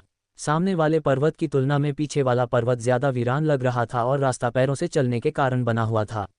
वे ज्यादा दूर नहीं चले थे कि पर्यटक दुर्लभ दृश्य बन गए। पहले वाले व्यक्ति द्वारा दी गई दिशा का पालन करते हुए उन्होंने जल्द ही थोड़ी दूर आगे लोगों का एक समूह इकट्ठा होते देखा। रणवीर सिंघानिया ने अपनी आत्मिक संवेदन से समूह को स्कैन किया और पाया कि वे सभी युद्ध कला गुरु थे। उनमें 50 साल के करीब एक व्यक्ति था जिसका शरीर मजबूत और गहरी ऊर्जा थी, जो रूपांतरण स्तर के 7वें चरण तक पहुंच चुका था, जिससे वह मौजूद सबसे शक्तिशाली व्यक्ति बन गया था। कई अन्य रूपांतरण स्तर के 3रे और 4थे चरण तक पहुंच चुके थे। बाकी सभी आंतरिक शक्ति स्तर के विशेषज्ञ थे। समूह के बीच एक काली एथलेटिक पोशाक और पोनीटेल वाली एक लड़की भी थी। वह अकेली लड़की होने के कारण अलग दिख रही थी, जिससे वह काफी ध्यान आकर्षित कर रही थी। रणवीर सिंघानिया ने लड़की को गौर से देखा और पाया कि उसने आंतरिक शक्ति में पूर्ण सिद्धि प्राप्त कर ली थी, जो एक युवा लड़की के लिए काफी प्रभावशाली था। रणवीर सिंघानिया और आर्या सिंह के आने से सबका ध्यान आकर्षित हुआ। रूपांतरण स्तर के 7वें चरण का सबसे शक्तिशाली विशेषज्ञ आगे बढ़ा और रणवीर सिंघानिया और आर्या सिंह से कहा, यह एक पर्यटन क्षेत्र नहीं है। अगर आप दर्शनीय स्थलों को देखना चाहते हैं तो सामने वाले पर्वत पर जाएं। पीछे वाला पर्वत खतरों से भरा है और साधारण लोगों के लिए लापरवाही से इधर-उधर भटकना बेहतर नहीं है। रणवीर सिंघानिया ने भीड़ को झुककर प्रणाम किया और बोले, हमने सुना है कि मेघधारा युद्ध कला विद्यालय के प्रमुख एक अपराधी को पकड़ने के लिए पर्वत में युद्ध कला विशेषज्ञों को बुला रहे हैं। हम इसी उद्देश्य से आए हैं, पर्यटन के लिए नहीं। विशेषज्ञ ने रणवीर सिंघानिया और आर्या सिंह को गौर से देखा और फिर बोले, मैं गुरु इंद्रजीत हूँ, मेघधारा युद्ध कला विद्यालय का प्रमुख। क्या आप वाकई हमारे साथ पर्वत में शामिल होना चाहते हैं? अंदर के लोग शक्तिशाली हैं। मैं भी उनके खिलाफ जीत की गारंटी नहीं दे सकता। यही वजह है कि मैंने युद्ध कला विशेषज्ञों को एक साथ जाने के लिए बुलाया है। यह अभियान निश्चित रूप से खतरों से भरा होगा। क्या आपने इस पर विचार किया है? रणवीर सिंघानिया ने सिर हिलाया। हम इससे अच्छी तरह वाकिफ हैं। हम इसलिए आए हैं क्योंकि हम तैयार हैं। गुरु इंद्रजीत ने सिर हिलाया। ठीक है, आप हमारे साथ पर्वत में शामिल हो सकते हैं, लेकिन जो कुछ भी होता है उसके परिणाम आपको स्वयं भुगतने होंगे। फिर उन्होंने भीड़ की ओर मुड़कर कहा, लगता है कोई और नहीं आ रहा है। चलो पर्वत में प्रवेश करते हैं। उसी पल समूह में अकेली लड़की आगे बढ़ी। उसने आर्या सिंह को अपनी आंखों में अहंकार की झलक के साथ देखा और जोर से कहा, मुझे इस आदमी को साथ लाने पर कोई आपत्ति नहीं है। उसकी ताकत चाहे जो भी हो, कम से कम वह हमें धीमा नहीं करेगा। लेकिन फूलदान को पीछे छोड़ दो। वह इतनी नाजुक और कमजोर है, वह निश्चित रूप से एक बोझ होगी और केवल मुसीबत पैदा करेगी। आर्या सिंह की आंखें चौड़ी हो गईं और फिर उसने उस लड़की की ओर कुछ गुस्से से देखा। तुम किसे गुलदस्ता कह रही हो? तुम कितनी असभ्य हो? वह लड़की घमंड से भरी हुई आर्या सिंह पर नीची नजर डालते हुए उदासीनता से बोली, निश्चित रूप से मैं तुम्हारी ही बात कर रही हूँ। तुम्हें देखो, तुम्हारी सुंदर और कोमल त्वचा इतनी कमजोर और नाजुक। अगर तुम गुलदस्ता नहीं हो तो क्या हो? तुम्हें बेहतर होगा कि तुम जल्दी से वापस जाओ और मर्दों को खुश करने के लिए नखरे दिखाओ। ऐसी जगह तुम्हें शोभा नहीं देती। इस व्यक्ति का नाम साक्षी वर्मा था, जो विजयदत्त की भतीजी थी। अपनी बेपरवाह और सीधी सादी शख्सियत के कारण उसे बचपन से ही एक लड़के की तरह पाला गया था। उसने छोटी उम्र से ही विजयदत्त के साथ युद्ध कला का प्रशिक्षण लिया था और काफ़ी शक्ति प्राप्त कर ली थी। हमेशा यह महसूस करती थी कि वह पुरुषों से कम सक्षम नहीं थी। वह जिस चीज़ से सबसे ज़्यादा नफरत करती थी वे आर्या सिंह जैसी लड़कियां थीं, जो खूबसूरत, पतली और नाजुक थीं। जब भी वह उन्हें देखती वह उन्हें महज गुलदस्ता मानती और अपने दिल में उनकी निंदा करती थी। उसके मन में वे सौम्य और आकर्षक स्त्रियां जिन्हें पुरुष पसंद करते थे केवल पुरुषों को खुश करने के लिए हाव भाव करती थीं, जिससे वे महिलाओं के रूप में अपनी गरिमा खो देती थीं। एक सच्ची महान स्त्री को उसकी तरह होना चाहिए, हर तरह से अत्यधिक शक्तिशाली पुरुषों से स्वतंत्र। इसलिए आर्या सिंह को भी पहाड़ में जाते हुए देखकर और यह कि वह इतनी खूबसूरत महिला थी, साक्षी वर्मा को स्वाभाविक रूप से बेहद गुस्सा आया। आर्या सिंह ने गुस्से में अपनी मुठ्ठियां भींच लीं और बोली, तुम भी साफ तौर पर एक लड़की हो। तुम्हें क्या हक है कि तुम मेरे बारे में इस तरह बात करो? साक्षी वर्मा ने उपहास करते हुए कहा, यह सच है कि मैं एक लड़की हूं, लेकिन मैं तुम्हारे जैसी बिल्कुल नहीं हूं। मैं आंतरिक शक्ति का पूर्ण सिद्ध स्तर की आचार्य हूं। अधिकांश पुरुष मेरी बराबरी नहीं कर सकते। क्या तुम ये भी समझती हो कि आंतरिक शक्ति का पूर्ण सिद्ध स्तर का क्या मतलब है? जैसे ही वह बोली उसने जमीन से एक मुट्ठी भर पत्थर उठाया, उसे अपने हाथ में पकड़ा और जोर से निचोड़ा। पत्थर चूर चूर होकर बजरी में बदल गया। देखा क्या तुम मेरी बराबरी कर सकती हो? आर्या सिंह ने ठंडी सांस ली। इसमें घमंड करने लायक क्या है? बस मुझे देखो। जैसे ही वह बोली उसने चारों ओर देखा और तुरंत एक विशाल पत्थर पर नजर डाली जो एक व्यक्ति से ऊंचा था और कम से कम कुछ 1000 पाउंड वजनी था और उसकी ओर बढ़ने लगी। ये देखकर साक्षी वर्मा ने तुरंत उपहास किया। तुम क्या करने की कोशिश कर रही हो? मुझसे यह मत कहना कि तुम उस पत्थर पर मुक्का मारने की सोच रही हो। अगर तुमने अपना हाथ घायल कर लिया तो हमारे सामने रोना मत शुरू कर देना। अन्य लोग भी उत्सुकता से देख रहे थे। हालांकि वे खूबसूरत महिलाओं के प्रति साक्षी वर्मा की नफरत साझा नहीं करते थे, वे भी ये देखना चाहते थे कि आर्या सिंह एक दिखने में कमजोर महिला क्या करने का इरादा रखती थी। आर्या सिंह ने साक्षी वर्मा की बातों पर कोई ध्यान नहीं दिया, पत्थर की ओर बढ़ी, अपनी आत्मिक ऊर्जा प्रसारित की और फिर सामने की ओर हथेली से वार किया। हवा का एक तेज झोंका उठा जिससे वहां मौजूद सभी के मन हिल गए। धप, वह विशाल पत्थर जो एक व्यक्ति से ऊंचा था अचानक बीच में एक बड़ा छेद हो गया और तुरंत छेद से अनगिनत दरारें बाहर की ओर फैल गईं। जल्द ही पूरे पत्थर को घेर लिया। फिर एक कड़कड़ाहट की आवाज के साथ वे दरारें फट गईं और पूरा पत्थर एक पल में अनगिनत छोटे पत्थरों में टूट गया।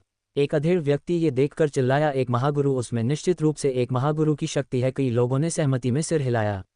यहां तक कि विजयदत्त ने भी जोर से ताली बजाई और चिल्लाया, क्या चाल है! साक्षी वर्मा हक्की बकी रह गई। अविश्वास में आर्या सिंह को घूर रही थी। यह स्वीकार करने में असमर्थ थी कि एक इतनी सौम्य और नाजुक दिखने वाली महिला इतनी जबरदस्त शक्ति रख सकती है।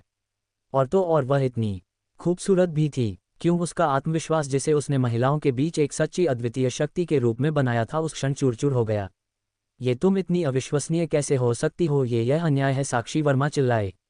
आर्या सिंह ठंडे भाव से लौटी और साक्षी वर्मा पर एकटक नजर डाली। इसमें अन्याय क्या है? सिर्फ इसलिए कि एक लड़की मजबूत हो जाती है, क्या उसे पुरुष की तरह असभ्य होना पड़ता है? ये तथ्य कि तुम इस तरह सोचती हो मुझे तुम्हारा सम्मान नहीं करवाता, बल्कि मुझे लगता है कि तुम में आत्मविश्वास की कमी है। पुरुषों को खुश करने और खुद को उनकी तरह बनाने की कोशिश करके तुम एक महिला होने के सबसे बुनियादी गुणों को भी खो रही हो। साक्षी वर्मा के पास छिपने के लिए कहीं जगह नहीं थी और बहुत देर तक सोचने के बाद वह एक भी पलटवार नहीं कर सकी। आर्या सिंह ने साक्षी वर्मा को घूरते हुए कहा, मुझसे माफी मांगो। इस बिंदु पर विजयदत्त मुस्कुराते हुए पास आए। इतनी कम उम्र की युवती में इतनी शक्ति वाकई अद्भुत है। मेरी भतीजी हमेशा अपनी बातों में लापरवाह और विचारहीन रही है। मुझे उम्मीद है कि तुम उसे माफ कर दोगी। उन्होंने अपना सिर साक्षी वर्मा की ओर घुमाया। साक्षी, क्या तुम जल्दी से माफी नहीं मांगोगी? रूपांतरण स्तर के 7वें चरण के विशेषज्ञ के रूप में विजयदत्त ने निश्चित रूप से बहुत कुछ देखा था और पहचान लिया था कि आर्या सिंह किसी युद्ध कला घराने की युवा कुमारी हो सकती है जो साधारण हैसियत के लोग नहीं थे। ऐसे लोग नहीं थे जिन्हें वे लापरवाही से नाराज कर सकें। हालांकि साक्षी वर्मा को यकीन नहीं था, उसे यह स्वीकार करना पड़ा कि वह आर्या सिंह की चाल का मुकाबला नहीं कर सकती थी। भले ही उसने अपनी मुट्ठी तोड़ ली होती, इस प्रकार वह नर्म पड़ गई और आर्या सिंह से बोली, मुझे माफ कर दो। आर्या सिंह ने तब बात जाने दी और रणवीर सिंघानिया के पास लौट आए। रणवीर सिंघानिया हंसने लगे। उन्होंने आर्या सिंह के लिए बीच में आने का इरादा किया था, लेकिन यह महसूस करते हुए कि आर्या सिंह अब कोई साधारण व्यक्ति नहीं थी, उन्होंने उसे खुद ही इसे संभालने दिया। उन्हें उम्मीद नहीं थी कि उनकी प्रिय इतनी दबंग होगी। उन्हें घर पर अपनी हैसियत के बारे में चिंता होने लगी, एक बार जब आर्या सिंह की शक्ति उनकी बराबरी कर लेगी। साक्षी वर्मा जो पहले से ही खराब मूड में थी, रणवीर सिंघानिया को हंसते हुए देखकर और भी चिढ़ गई और चिल्लाए, तुम किस पर हंस रहे हो? मैं शायद उसकी जितनी शक्तिशाली न हूं, लेकिन क्या मैं तुमसे ज्यादा शक्तिशाली नहीं हूं? अगर तुम फिर हंसे तो मैं तुम्हारे दांत तोड़ दूंगी। स्वर्ण केंद्र स्तर पर पहुंचने के बाद रणवीर सिंघानिया की आभा छिपी हुई थी जिससे वह काफी साधारण लगते थे, इसलिए साक्षी वर्मा ने मान लिया कि वह सिर्फ एक सामान्य व्यक्ति थे।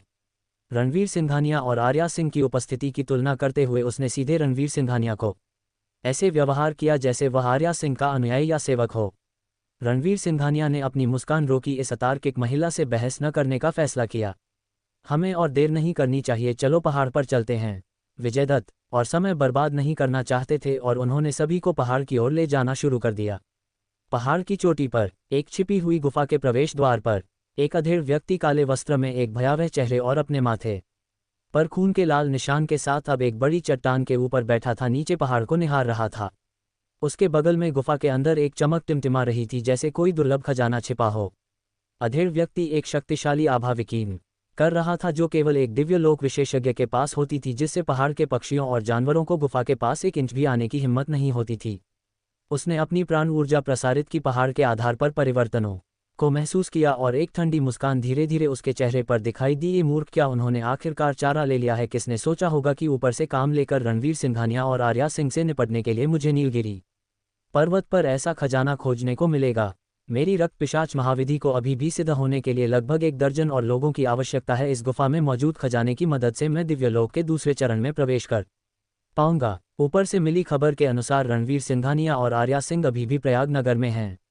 मेरी सफलता के बाद उन दोनों से निपटना बहुत देर नहीं होगा। आज के लिए पहले मैं उन मूर्खों को सिद्ध कर लूं जिन्हें मैंने पहाड़ पर लुभाया है। पहाड़ पर चढ़ते हुए रणवीर सिंघानिया विजयदत्त के पास गए और पूछा, गुरुदेव विजयदत्त, क्या आप उस व्यक्ति की पृष्ठभूमि जानते हैं जो पहाड़ों में भागा है? विजयदत्त ने कहा, उस व्यक्ति की उत्पत्ति स्पष्ट नहीं है, लेकिन वह खुद को अघोरी बाबा कहता है। ये व्यक्ति कुख्यात रूप से बेरहम है और यह अज्ञात है कि उसने कौन सी मायावी साधना कौशल का अभ्यास किया है। वह लोगों की जीवन ऊर्जा सोखने में आनंद लेता है। मेरा बेटा उसकी एक मायावी तकनीक से घायल हो गया था और उसे गंभीर चोटें आई थीं। सौभाग्य से मैं उस समय अपने बेटे से दूर नहीं था और मैं उसे समय पर बचाने में कामयाब रहा। मैंने अघोरी बाबा के साथ कुछ दांव पैंच का आदान प्रदान किया। उसकी शक्ति फॉर्मिडेबल है, मेरी से कम नहीं, और यह बहुत संभव है कि वह रूपांतरण स्तर का 8वां चरण का विशेषज्ञ हो। इसी कारण मैंने उसे पहाड़ों में पकड़ने के लिए विभिन्न स्थानों से विशेषज्ञों को इकट्ठा किया है। रणवीर सिंघानिया ने विचारपूर्वक सिर हिलाया। लगता है ये व्यक्ति किसी विधर्मी पंथ से होगा। इस क्षण साक्षी वर्मा ने रणवीर सिंघानिया को घूरते हुए कहा, तुम इतने सवाल क्यों पूछ रहे हो? क्या तुम्हें वाकई लगता है कि तुम अघोरी बाबा के खिलाफ कुछ दांव पैंच खेल सकते हो? मैं तुम्हें बता दूं, अगर तुम बाद में अघोरी बाबा से मिलो तो बेहतर होगा कि तुम हमारे पीछे छिप जाओ और कोई मुसीबत खड़ी न करो। रणवीर सिंघानिया ने साक्षी वर्मा पर नजर डाली और मन ही मन सोचा, मैं बस एक पल के लिए हंसा था, यह मुझे इस तरह निशाना क्यों बना रही है? उसने चिड़चिड़ाकर कहा, अगर वह व्यक्ति वास्तव में रूपांतरण स्तर का 8वां चरण का विशेषज्ञ है तो तुम्हारी शक्ति किसी काम की नहीं होगी, तुम्हें ही पीछे छिपना चाहिए। साक्षी वर्मा ने धीरे से ठंडी सांस ली। कम से कम मैंने आंतरिक शक्ति का पूर्ण सिद्ध स्तर प्राप्त कर लिया है, जबकि तुम तो बस उस महिला के पीछे पीछे घूम रहे हो। तुम्हें मेरे बारे में बात करने का क्या हक है? रणवीर सिंघानिया ने असहाय भाव से अपना सिर हिलाया, यह महसूस करते हुए कि ऐसे व्यक्ति के साथ तर्क करना असंभव था, और आर्या सिंह के पास लौट आए। समूह ऊपर की ओर बढ़ता रहा, चारों ओर खोज करता रहा और जल्द ही वे पहाड़ की चोटी पर पहुंच गए। यहाँ एक गुफा है, कोई चिल्लाया। भीड़ तुरंत उस व्यक्ति की दिशा में इकट्ठा हो गई जिसने आवाज लगाई थी। जल्द ही सभी गुफा के प्रवेश द्वार पर पहुंच गए। रणवीर सिंघानिया ने गुफा के प्रवेश द्वार पर आत्मिक ऊर्जा में अचानक वृद्धि महसूस की और अनुमान लगाया कि अंदर खजाने होंगे। अघोरी बाबा इस गुफा के अंदर होने की बहुत संभावना है, सभी सतर्क रहें। मैं अंदर जाकर अन्वेषण करने का नेतृत्व करूंगा, विजयदत्त ने कहा। सभी ने अपना मन केंद्रित किया, किसी भी क्षण युद्ध के लिए तैयार। ठीक तभी एक आकृति उनके पीछे से गुजरी। हवा के झोंकों ने सभी के दिलों को कस दिया। विजयदत्त ने भौहें चढ़ाईं और तुरंत चेतावनी दी, वह अघोरी बाबा है, सभी सावधान रहें। सभी की आंखें चौकस होकर चारों ओर घूम रही थीं, केवल ठंडी हवाएं और उड़ती हुई छायाएं महसूस हो रही थीं। अघोरी बाबा के स्थान का पता लगाने में असमर्थ। क्या ये रूपांतरण स्तर का 8वां चरण के विशेषज्ञ की शक्ति है? वाकई भयावह, साक्षी वर्मा बड़बड़ाए। उसने अपना सिर घुमाया और रणवीर सिंघानिया और आर्या सिंह पर नजर डाली, ये देखते हुए कि आर्या सिंह थोड़ी घबराई हुई थी, लेकिन रणवीर सिंघानिया शांत दिख रहे थे, जैसे कुछ भी न हुआ हो। जिससे उसने उसे नीची नज़र से देखा। ऐसा मूर्ख कभी भी यह महसूस नहीं कर रहा कि खतरा आसन है। वह निश्चित रूप से मरने वाला पहला होगा। उस क्षण अघोरी बाबा एक बड़ी चट्टान पर, जो ज्यादा दूर नहीं थी, दिखाई दिए। भीड़ को मुस्कुराते हुए नीचे देखते हुए, खोजने की जरूरत नहीं, मैं यहीं हूँ। भीड़ ने सभी अपना सिर घुमाकर देखा। विजयदत्त ने ठंडी सांस ली। अघोरी बाबा, तुमने मायावी कौशल की साधना की है और निर्दोष लोगों को नुकसान पहुंचाया है, यहाँ तक कि मेरे बेटे को भी गंभीर रूप से घायल किया है। अगर तुम अपना भला जानते हो तो अभी आत्मसमर्पण कर दो, या जब हम सब मिलकर हमला करेंगे तो तुम्हें मरने के लिए कहीं जगह नहीं मिलेगी। अघोरी बाबा ठंडे स्वर में हंसे, सिर्फ तुम सब छोटे मोटे झींगुरों का एक झुंड। विजयदत्त बोले, तुम शायद मुझसे थोड़े मजबूत हो सकते हो, लेकिन हमारे पास संख्या बल है, तुम अकेले हमारा सामना नहीं कर पाओगे। मैं तुम्हें सलाह देता हूं कि इससे पहले कि वह अपनी बात पूरी कर पाते, अघोरी बाबा ने जोर से ठहाका लगाया। उसके बाद एक अदृश्य दबाव छोड़ा गया जो वहां मौजूद सभी के दिलों को घेर लिया। क्या तुम्हें वाकई लगता है कि संख्या बल मुझे हरा सकता है? भय सभी के चेहरों पर लिखा था, क्योंकि उन्हें महसूस हो रहा था जैसे वे इस दमनकारी शक्ति के नीचे अपनी सांसें नहीं ले पा रहे थे। विजयदत्त का रंग नाटकीय रूप से बदल गया और वह चिल्लाई, दिव्यलोक, तुम एक दिव्यलोक विशेषज्ञ हो। उन्होंने फिर अपना सिर सभी की ओर घुमाया। भागो, एक दिव्यलोक विशेषज्ञ के सामने हमारे पास पलटवार करने का कोई मौका नहीं है, भागो, जितना हो सके भागो। अघोरी बाबा ने उपहास किया, भागो, तुम मेरी साधना विधि के लिए उत्तम सामग्री हो, मैं तुम्हें भला कैसे भागने दे सकता हूं। उन्होंने तब अपनी दिव्य कौशल का इस्तेमाल किया, अपने शरीर से खून के लाल रंग की धुंध की धाराएं छोड़ीं जो सभी को घेरने लगीं। विजयदत्त के माथे पर ठंडा पसीना फूट पड़ा। अब उन्हें यह एहसास हुआ कि उन्हें धोखा दिया गया था।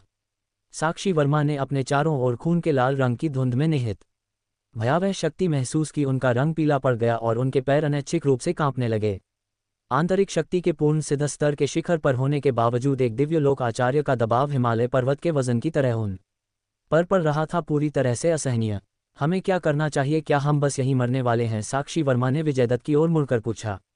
अन्य लोग भी डर से कांप रहे थे, उनकी नज़रें विजयदत्त पर टिकी थीं।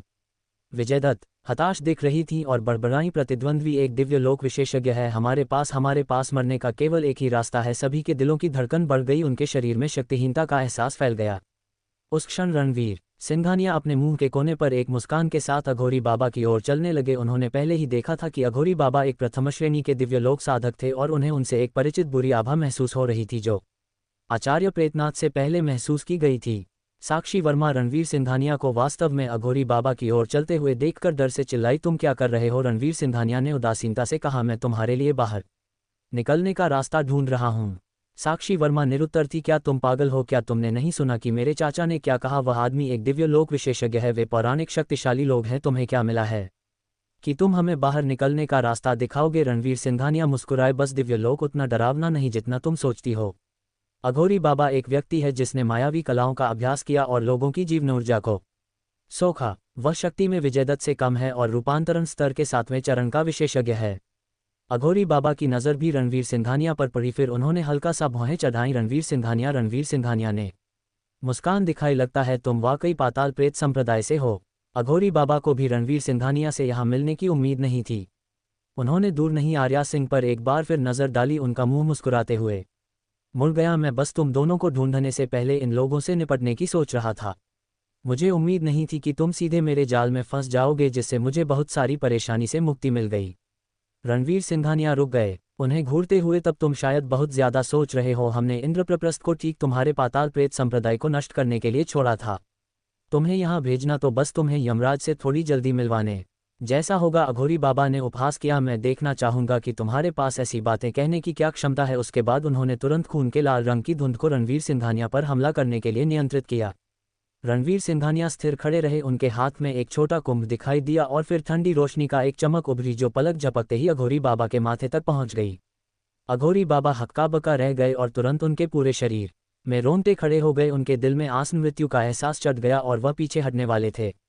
हालांकि रणवीर सिंघानिया स्वर्ण केंद्र स्तर पर पहुंचने के बाद उन्होंने खड्ग पोषण कुंभ पर अपने नियंत्रण को और बढ़ाया था, और जिस गति से उन्होंने उड़ने वाली खड्ग छोड़ी थी वह भी नाटकीय रूप से बढ़ गई थी।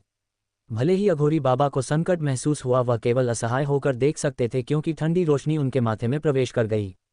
जंगल में खून के रंग का कोहरा अचानक छट गया और दिव्यलोक के महाशक्तिशाली साधकों का दबाव एक पल में गायब हो गया। योगी अघोरनाथ का चेहरा भय, अनिच्छा और अविश्वास से भरा हुआ था क्योंकि वह बेजान होकर पीछे की ओर गिर पड़ा। रणवीर सिंघानिया ने अपनी फ्लाइंग स्वॉर्ड्स को वापस खींच लिया और अपनी उंगली फटकारी। एक लौ प्रकट हुई और पलक झपकते ही योगी अघोरनाथ के शव को पूरी तरह से जलाकर राख कर दिया। हर कोई अविश्वास में ये दृश्य देख रहा था। उनके मुंह इतने खुले थे कि एक अंडा भी समा सकता था। वो दिव्यलोक का विशेषज्ञ ऐसे ही मर गया। प्रिया शर्मा ने सदमे में रणवीर सिंघानिया को देखा। उसने योगी अघोरनाथ के गिरने से पहले केवल सफ़ेद रोशनी की एक चमक देखी थी, इसलिए उसे पता नहीं था कि रणवीर सिंघानिया ने ये कैसे किया। उसी समय उसे ये भी एहसास हुआ कि अगर रणवीर सिंघानिया इतनी आसानी से दिव्यलोक के महाशक्तिशाली साधक को मार सकते हैं तो इसका मतलब है कि उनकी ताकत दिव्यलोक के साधकों से कम नहीं बल्कि उनसे भी ज्यादा थी। यह एक ऐसा महान वीर था जिसकी उसे पूजा करनी चाहिए थी। फिर भी अपनी पूरी यात्रा के दौरान उसने कभी भी रणवीर सिंघानिया का सम्मान नहीं किया था, यहाँ तक कि अपनी निराशा व्यक्त करने के लिए कई बार उसका मजाक भी उड़ाया था। ये सोचकर प्रिया शर्मा के पूरे शरीर में सिहरन दौड़ गई और वह हल्की हल्की कांपने लगी। आखिरकार वह ऐसा व्यक्ति था जो उसे केवल एक नज़र से मिटा सकता था और वह इतनी लापरवाही से घमंडी रही थी।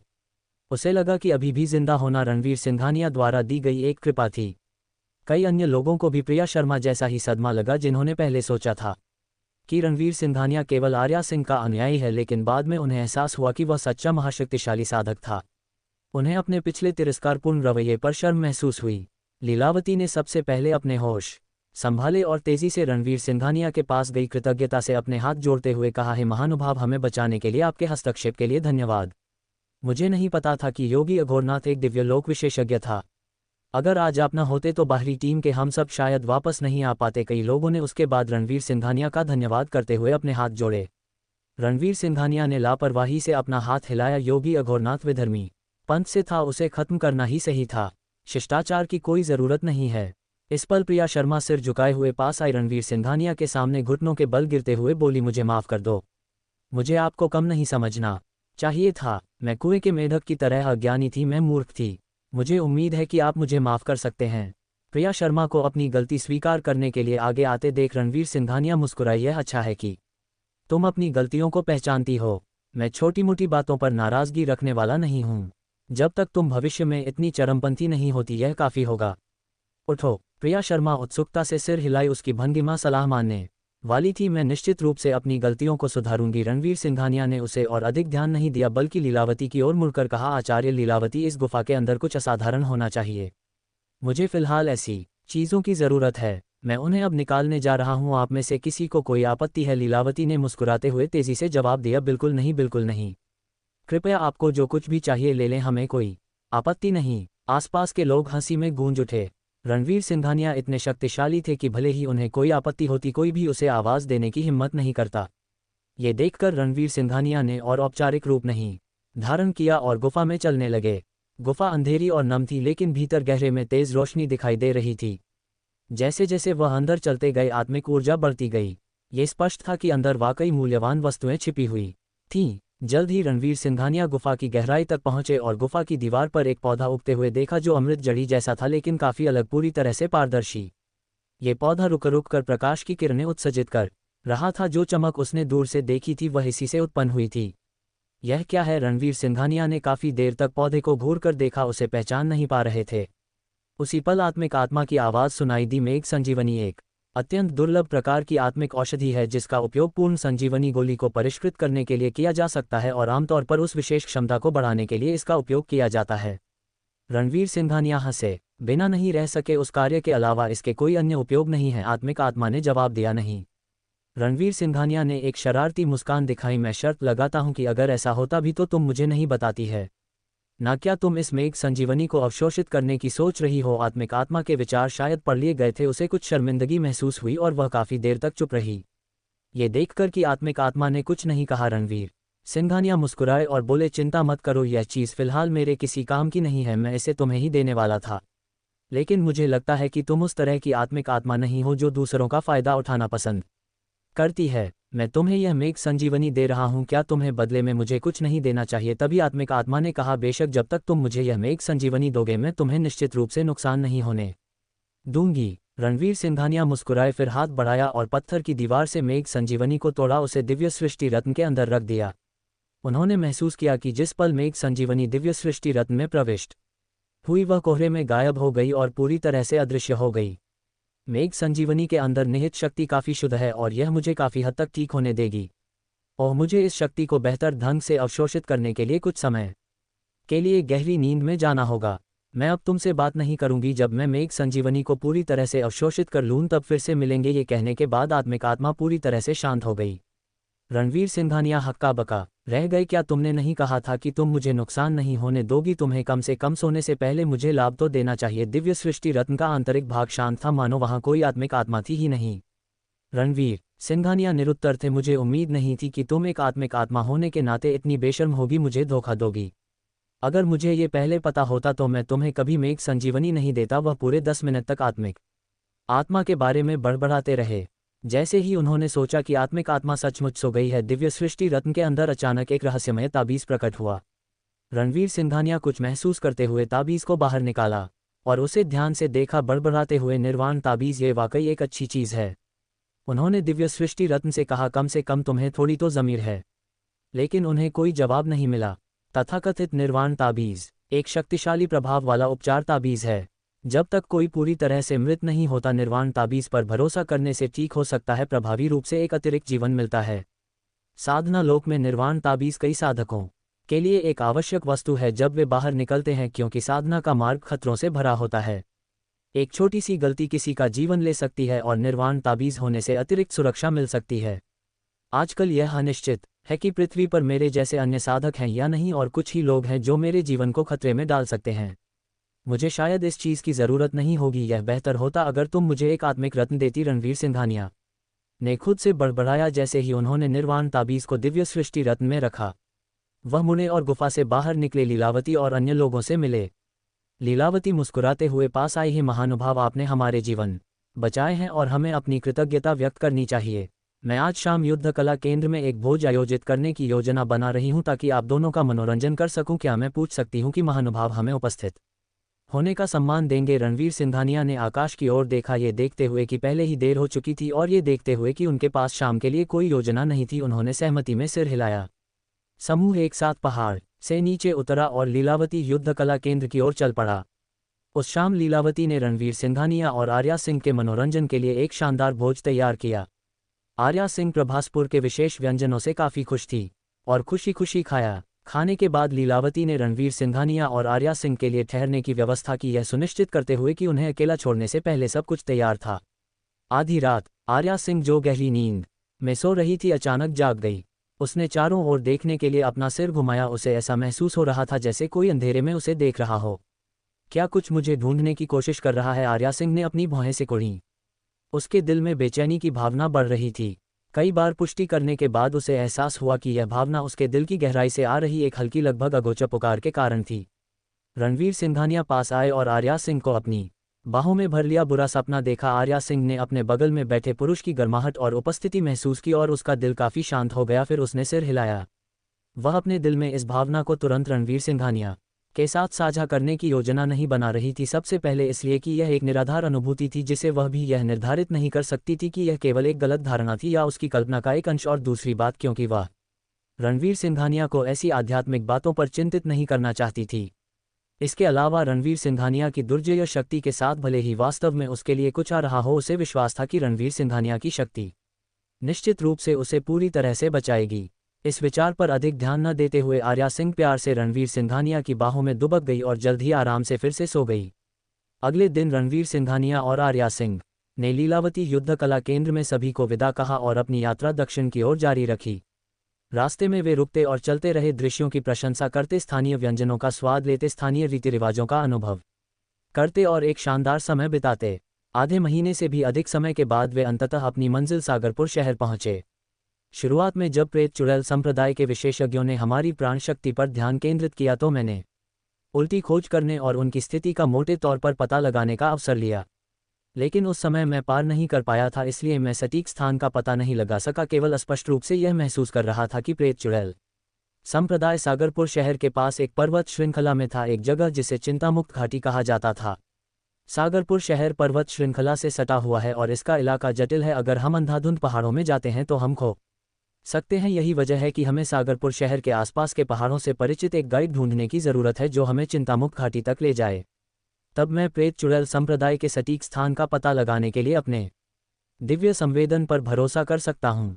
जैसे ही रणवीर सिंघानिया ने आर्या सिंह को समझाया, वह उसे अद्भुत रोमांच यात्रा एजेंसी नामक स्थान पर ले गए। उन्होंने यात्रा एजेंसियों के बारे में जानकारी के लिए ऑनलाइन खोज की और देखा कि अद्भुत रोमांच यात्रा एजेंसी की उच्च रेटिंग थी। इसके अलावा इसने सागरपुर शहर के आसपास के बारे में गहन ज्ञान का दावा किया और अक्सर साहसिक कार्य के लिए पहाड़ों में टीमें भेजता था, इसलिए उन्होंने इसे चुना। दोनों ने पूछताछ करने के लिए यात्रा एजेंसी में प्रवेश किया। तुरंत एक व्यक्ति जो धूप टोपी और अपनी गर्दन के चारों ओर एक कार्य बैज पहने हुए था, मुस्कुराते हुए उनके पास आया। प्रिय मेहमानों, क्या आप यात्रा करने या रोमांच पर जाने की तलाश में हैं? हम यहाँ गतिविधियों की एक विस्तृत श्रृंखला प्रदान करते हैं। चाहे आप छुट्टी पर आराम करना चाहते हैं या एक अद्भुत रोमांच की तलाश में हैं, हमारे पास सब कुछ है। रणवीर सिंघानिया ने उसे सीधे रोक दिया और कहा, मैं एक गाइड की तलाश में हूँ जो चिंतामुक्त घाटी के स्थान को जानता हो। उस आदमी की आंखें चौड़ी हो गईं। चिंतामुक्त घाटी, आप वहां जाना चाहते हैं? रणवीर सिंघानिया ने उसे देखा। कोई समस्या है? उस आदमी ने कहा, चिंतामुक्त घाटी आसपास के पहाड़ों में सबसे खतरनाक जगहों में से एक है। न केवल इसका स्थान ढूंढना मुश्किल है, बल्कि यह अप्रत्याशित खतरों से भी भरा है। कुछ तो ये भी कहते हैं कि वहाँ एक नरभक्षी दानव है। सागरपुर शहर के स्थानीय लोगों के बीच भी कुछ ही लोग हैं जो आसानी से इसका स्थान ढूंढ सकते हैं और उससे भी कम लोग हैं जिनमें जाने की हिम्मत है। रणवीर सिंघानिया, अगर ऐसा है तो चलिए कोई और जगह ढूंढते हैं। उस आदमी ने तेजी से रणवीर सिंघानिया को रोका और मुस्कुराते हुए कहा, अरे जाओ मत, मैंने अभी तक बात पूरी नहीं की है। तभी रणवीर सिंघानिया रुके। उस आदमी ने जारी रखा, हालांकि चिंतामुक्त घाटी खतरनाक है और वास्तव में कोई भी ऐसी वीरान जगह पर रोमांच के लिए नहीं जाएगा। हमारी अद्भुत रोमांच यात्रा एजेंसी के पास चिंतामुक्त घाटी से परिचित एक गाइड है। और आप भाग्यशाली हैं क्योंकि आज चिंतामुक्त घाटी जाने के लिए एक समूह बन रहा है। अगर आप दोनों अकेले जाते तो गाइड की फीस दोगुनी होती। रणवीर सिंघानिया ने उसे देखकर अपनी आंखें घुमाईं और मन ही मन सोचा कि जब एक गाइड था तो बस इतना कहना काफ़ी था, इतनी बकवास की कोई ज़रूरत नहीं थी। तो चलिए चलते हैं और उन लोगों के साथ टीम बनाते हैं, आर्या सिंह ने उत्सुकता से एक तरफ से कहा। हालांकि उसके पास पहले से ही काफ़ी शक्ति थी, उसने पहले कभी इस तरह के रोमांच का अनुभव नहीं किया था और इसलिए उत्साहित थी। उस आदमी ने मुस्कुराते हुए कहा, आप दोनों ठीक इसलिए कि चिंतामुक्त घाटी काफ़ी खतरनाक है। गाइड की फीस सामान्य रोमांच से अधिक महंगी है। आप में से प्रत्येक को गाइड की फीस के लिए 20,000 रुपये और बीमा के लिए अतिरिक्त 3,000 रुपये देने होंगे। यदि कोई दुर्घटना होती है तो ये सब बीमा कंपनी द्वारा कवर किया जाएगा, हमारी यात्रा एजेंसी से कोई संबंध नहीं होगा। तो आपने ये सब बस इस पल का इंतज़ार करने के लिए कहा था। रणवीर सिंघानिया कोई भी समय बर्बाद नहीं करना चाहते थे और सीधे अपना बैंक कार्ड सौंप दिया। तो जल्दी करो और कार्ड स्वाइप करो। उस आदमी को रणवीर सिंघानिया को इतनी निर्णायक रूप से अपना बैंक कार्ड सौंपते देखकर थोड़ा आश्चर्य हुआ। रणवीर सिंघानिया के कपड़ों को देखकर उसने सोचा था कि वह दाम सुनकर हार मान जाएगा। हालांकि उसने रणवीर सिंघानिया के बगल में खड़ी आर्या सिंह पर नज़र डाली और सोचा कि अगर वह ऐसी तेजस्वी सुंदरता को बाहर ला रहा होता तो वह निश्चित रूप से पैसे की कमी मानने को तैयार नहीं होता, भले ही इसका मतलब तंगी में भी खर्च करना पड़े। बिना किसी और झिझक के उसने रणवीर सिंघानिया का कार्ड स्वाइप किया और फिर उन दोनों से एक अनुबंध पर हस्ताक्षर करवाए। रणवीर सिंघानिया ने अनुबंध पर नज़र डाली और देखा कि यात्रा एजेंसी ने सभी जिम्मेदारियां साफ कर दी थी, मानो किसी भी दुर्घटना के मामले में जवाबदेही के आरोप से डर रहा हो। लेकिन वह और आर्या सिंह सचमुच रोमांच पर नहीं जा रहे थे, इसलिए उन्होंने इन विवरणों पर ध्यान नहीं दिया। सभी प्रक्रियाएं पूरी होने के बाद उस आदमी ने रणवीर सिंघानिया और आर्या सिंह को हॉल के अंदर ले गया। खोजकर्ताओं का समूह जिसके साथ आप टीम बनाने वाले हैं उनकी असाधारण पृष्ठभूमि है। वे त्यागी परिवार के युवा स्वामी और कुमारियां हैं जो सागरपुर शहर में नंबर 1 कुलीन परिवार है। इसलिए जब आप उनसे बाद में मिलें तो किसी को भी नाराज करने से बचने के लिए विनम्र रहना सबसे अच्छा है, उस आदमी ने चेतावनी दी। जल्द ही वे तीनों यात्रा एजेंसी के पिछवाड़े पहुंचे जहां 7 या 8 व्यक्ति पहले से ही इंतजार कर रहे थे। उनमें से एक लड़की जो स्पोर्ट्सवियर पहने हुए थी, जिसके लंबे बाल थे और एक टोपी पहनी हुई थी, उसकी आंखों में कुलीनता और गर्व का भाव था। वह समूह की नेता लग रही थी। 4 अच्छी तरह से कपड़े पहने अंगरक्षक भी थे जो धूप का चश्मा पहने हुए थे, एक तरफ खड़े थे। स्पष्ट रूप से लड़की की सुरक्षा का काम सौंपा गया था। रणवीर सिंघानिया ने 4 अंगरक्षकों का अवलोकन किया और पाया कि वे सभी आंतरिक शक्ति में पूर्ण सिद्धस्तर रखते थे। सागरपुर शहर जैसे एक छोटे शहर में 4 आंतरिक शक्ति के पूर्ण सिद्ध स्तर के विशेषज्ञों का अंगरक्षकों के रूप में सेवा करना काफ़ी भव्य व्यवस्था थी। थोड़ी झुकी हुई आकृति, गहरी त्वचा और दाढ़ी वाले चेहरे वाला एक अधेड़ व्यक्ति अपने आसपास के लोगों से बात कर रहा था। रणवीर सिंघानिया और आर्या सिंह के लिए जिम्मेदार आदमी अधेड़ व्यक्ति के पास पहुंचा और कहा, अनुभवी गाइड कैलाश, ये दोनों भी चिंतामुक्त घाटी जा रहे हैं। इन्होंने पहले ही भुगतान कर दिया है तो आप इन्हें अपने साथ ले जा सकते हैं जब आप जाएं। अनुभवी गाइड कैलाश इस अभियान के लिए गाइड था और उसके मौसम से प्रभावित चेहरे से यह स्पष्ट था कि वह एक चतुर व्यक्ति था। उसने रणवीर सिंघानिया और आर्या सिंह को देखने के लिए अपना सिर घुमाया और फिर सिर हिलाया। तो तुम दोनों यहाँ आओ और मैं एक बार फिर सावधानियां दोहराता हूँ। रणवीर सिंघानिया और आर्या सिंह ने व्यवस्था का पालन किया और उसके साथ शामिल होने के लिए चले गए। उसी पल टोपी पहने हुए लड़की ने भौहें सिकुड़ी और कहा, क्या हमने पहले केवल अपने लोगों को लाने पर सहमत नहीं हुए थे? इस बार चिंतामुक्त घाटी में हमारा महत्वपूर्ण काम है। अगर ये दोनों बोझ हमारे मिशन में देरी करते हैं तो क्या होगा? दोस्तों, कैसी लगी आपको आज की कहानी? पसंद आई ना वो ट्विस्ट, वो ड्रामा और वो मिथिक वाइब वाला मैजिक? अगर दिल कहे वाह मजा आ गया तो लाइक जरूर ठोक देना। कमेंट में बताना कि अगला एपिसोड किस तरह का देखना चाहते हो, रोमांस, बदला या फिर कोई सुपरनैचुरल धमाका। और हाँ, अगर अब तक सब्सक्राइब नहीं किया तो तुरंत कर लो, क्योंकि अगला पार्ट आने वाला है और भी ज्यादा धमाकेदार। याद रखो, यहां हर कहानी सिर्फ कहानी नहीं होती, ये एक एहसास है, एक वाइब है, मिथिक वाइब। तो मिलते हैं अगले एपिसोड में, नई कहानी, नए ट्विस्ट और वही पुराना मिथिक मस्ती वाला अंदाज। स्टे ट्यून्ड, स्टे वाइब्ड, क्योंकि कहानी अभी बाकी है दोस्तों।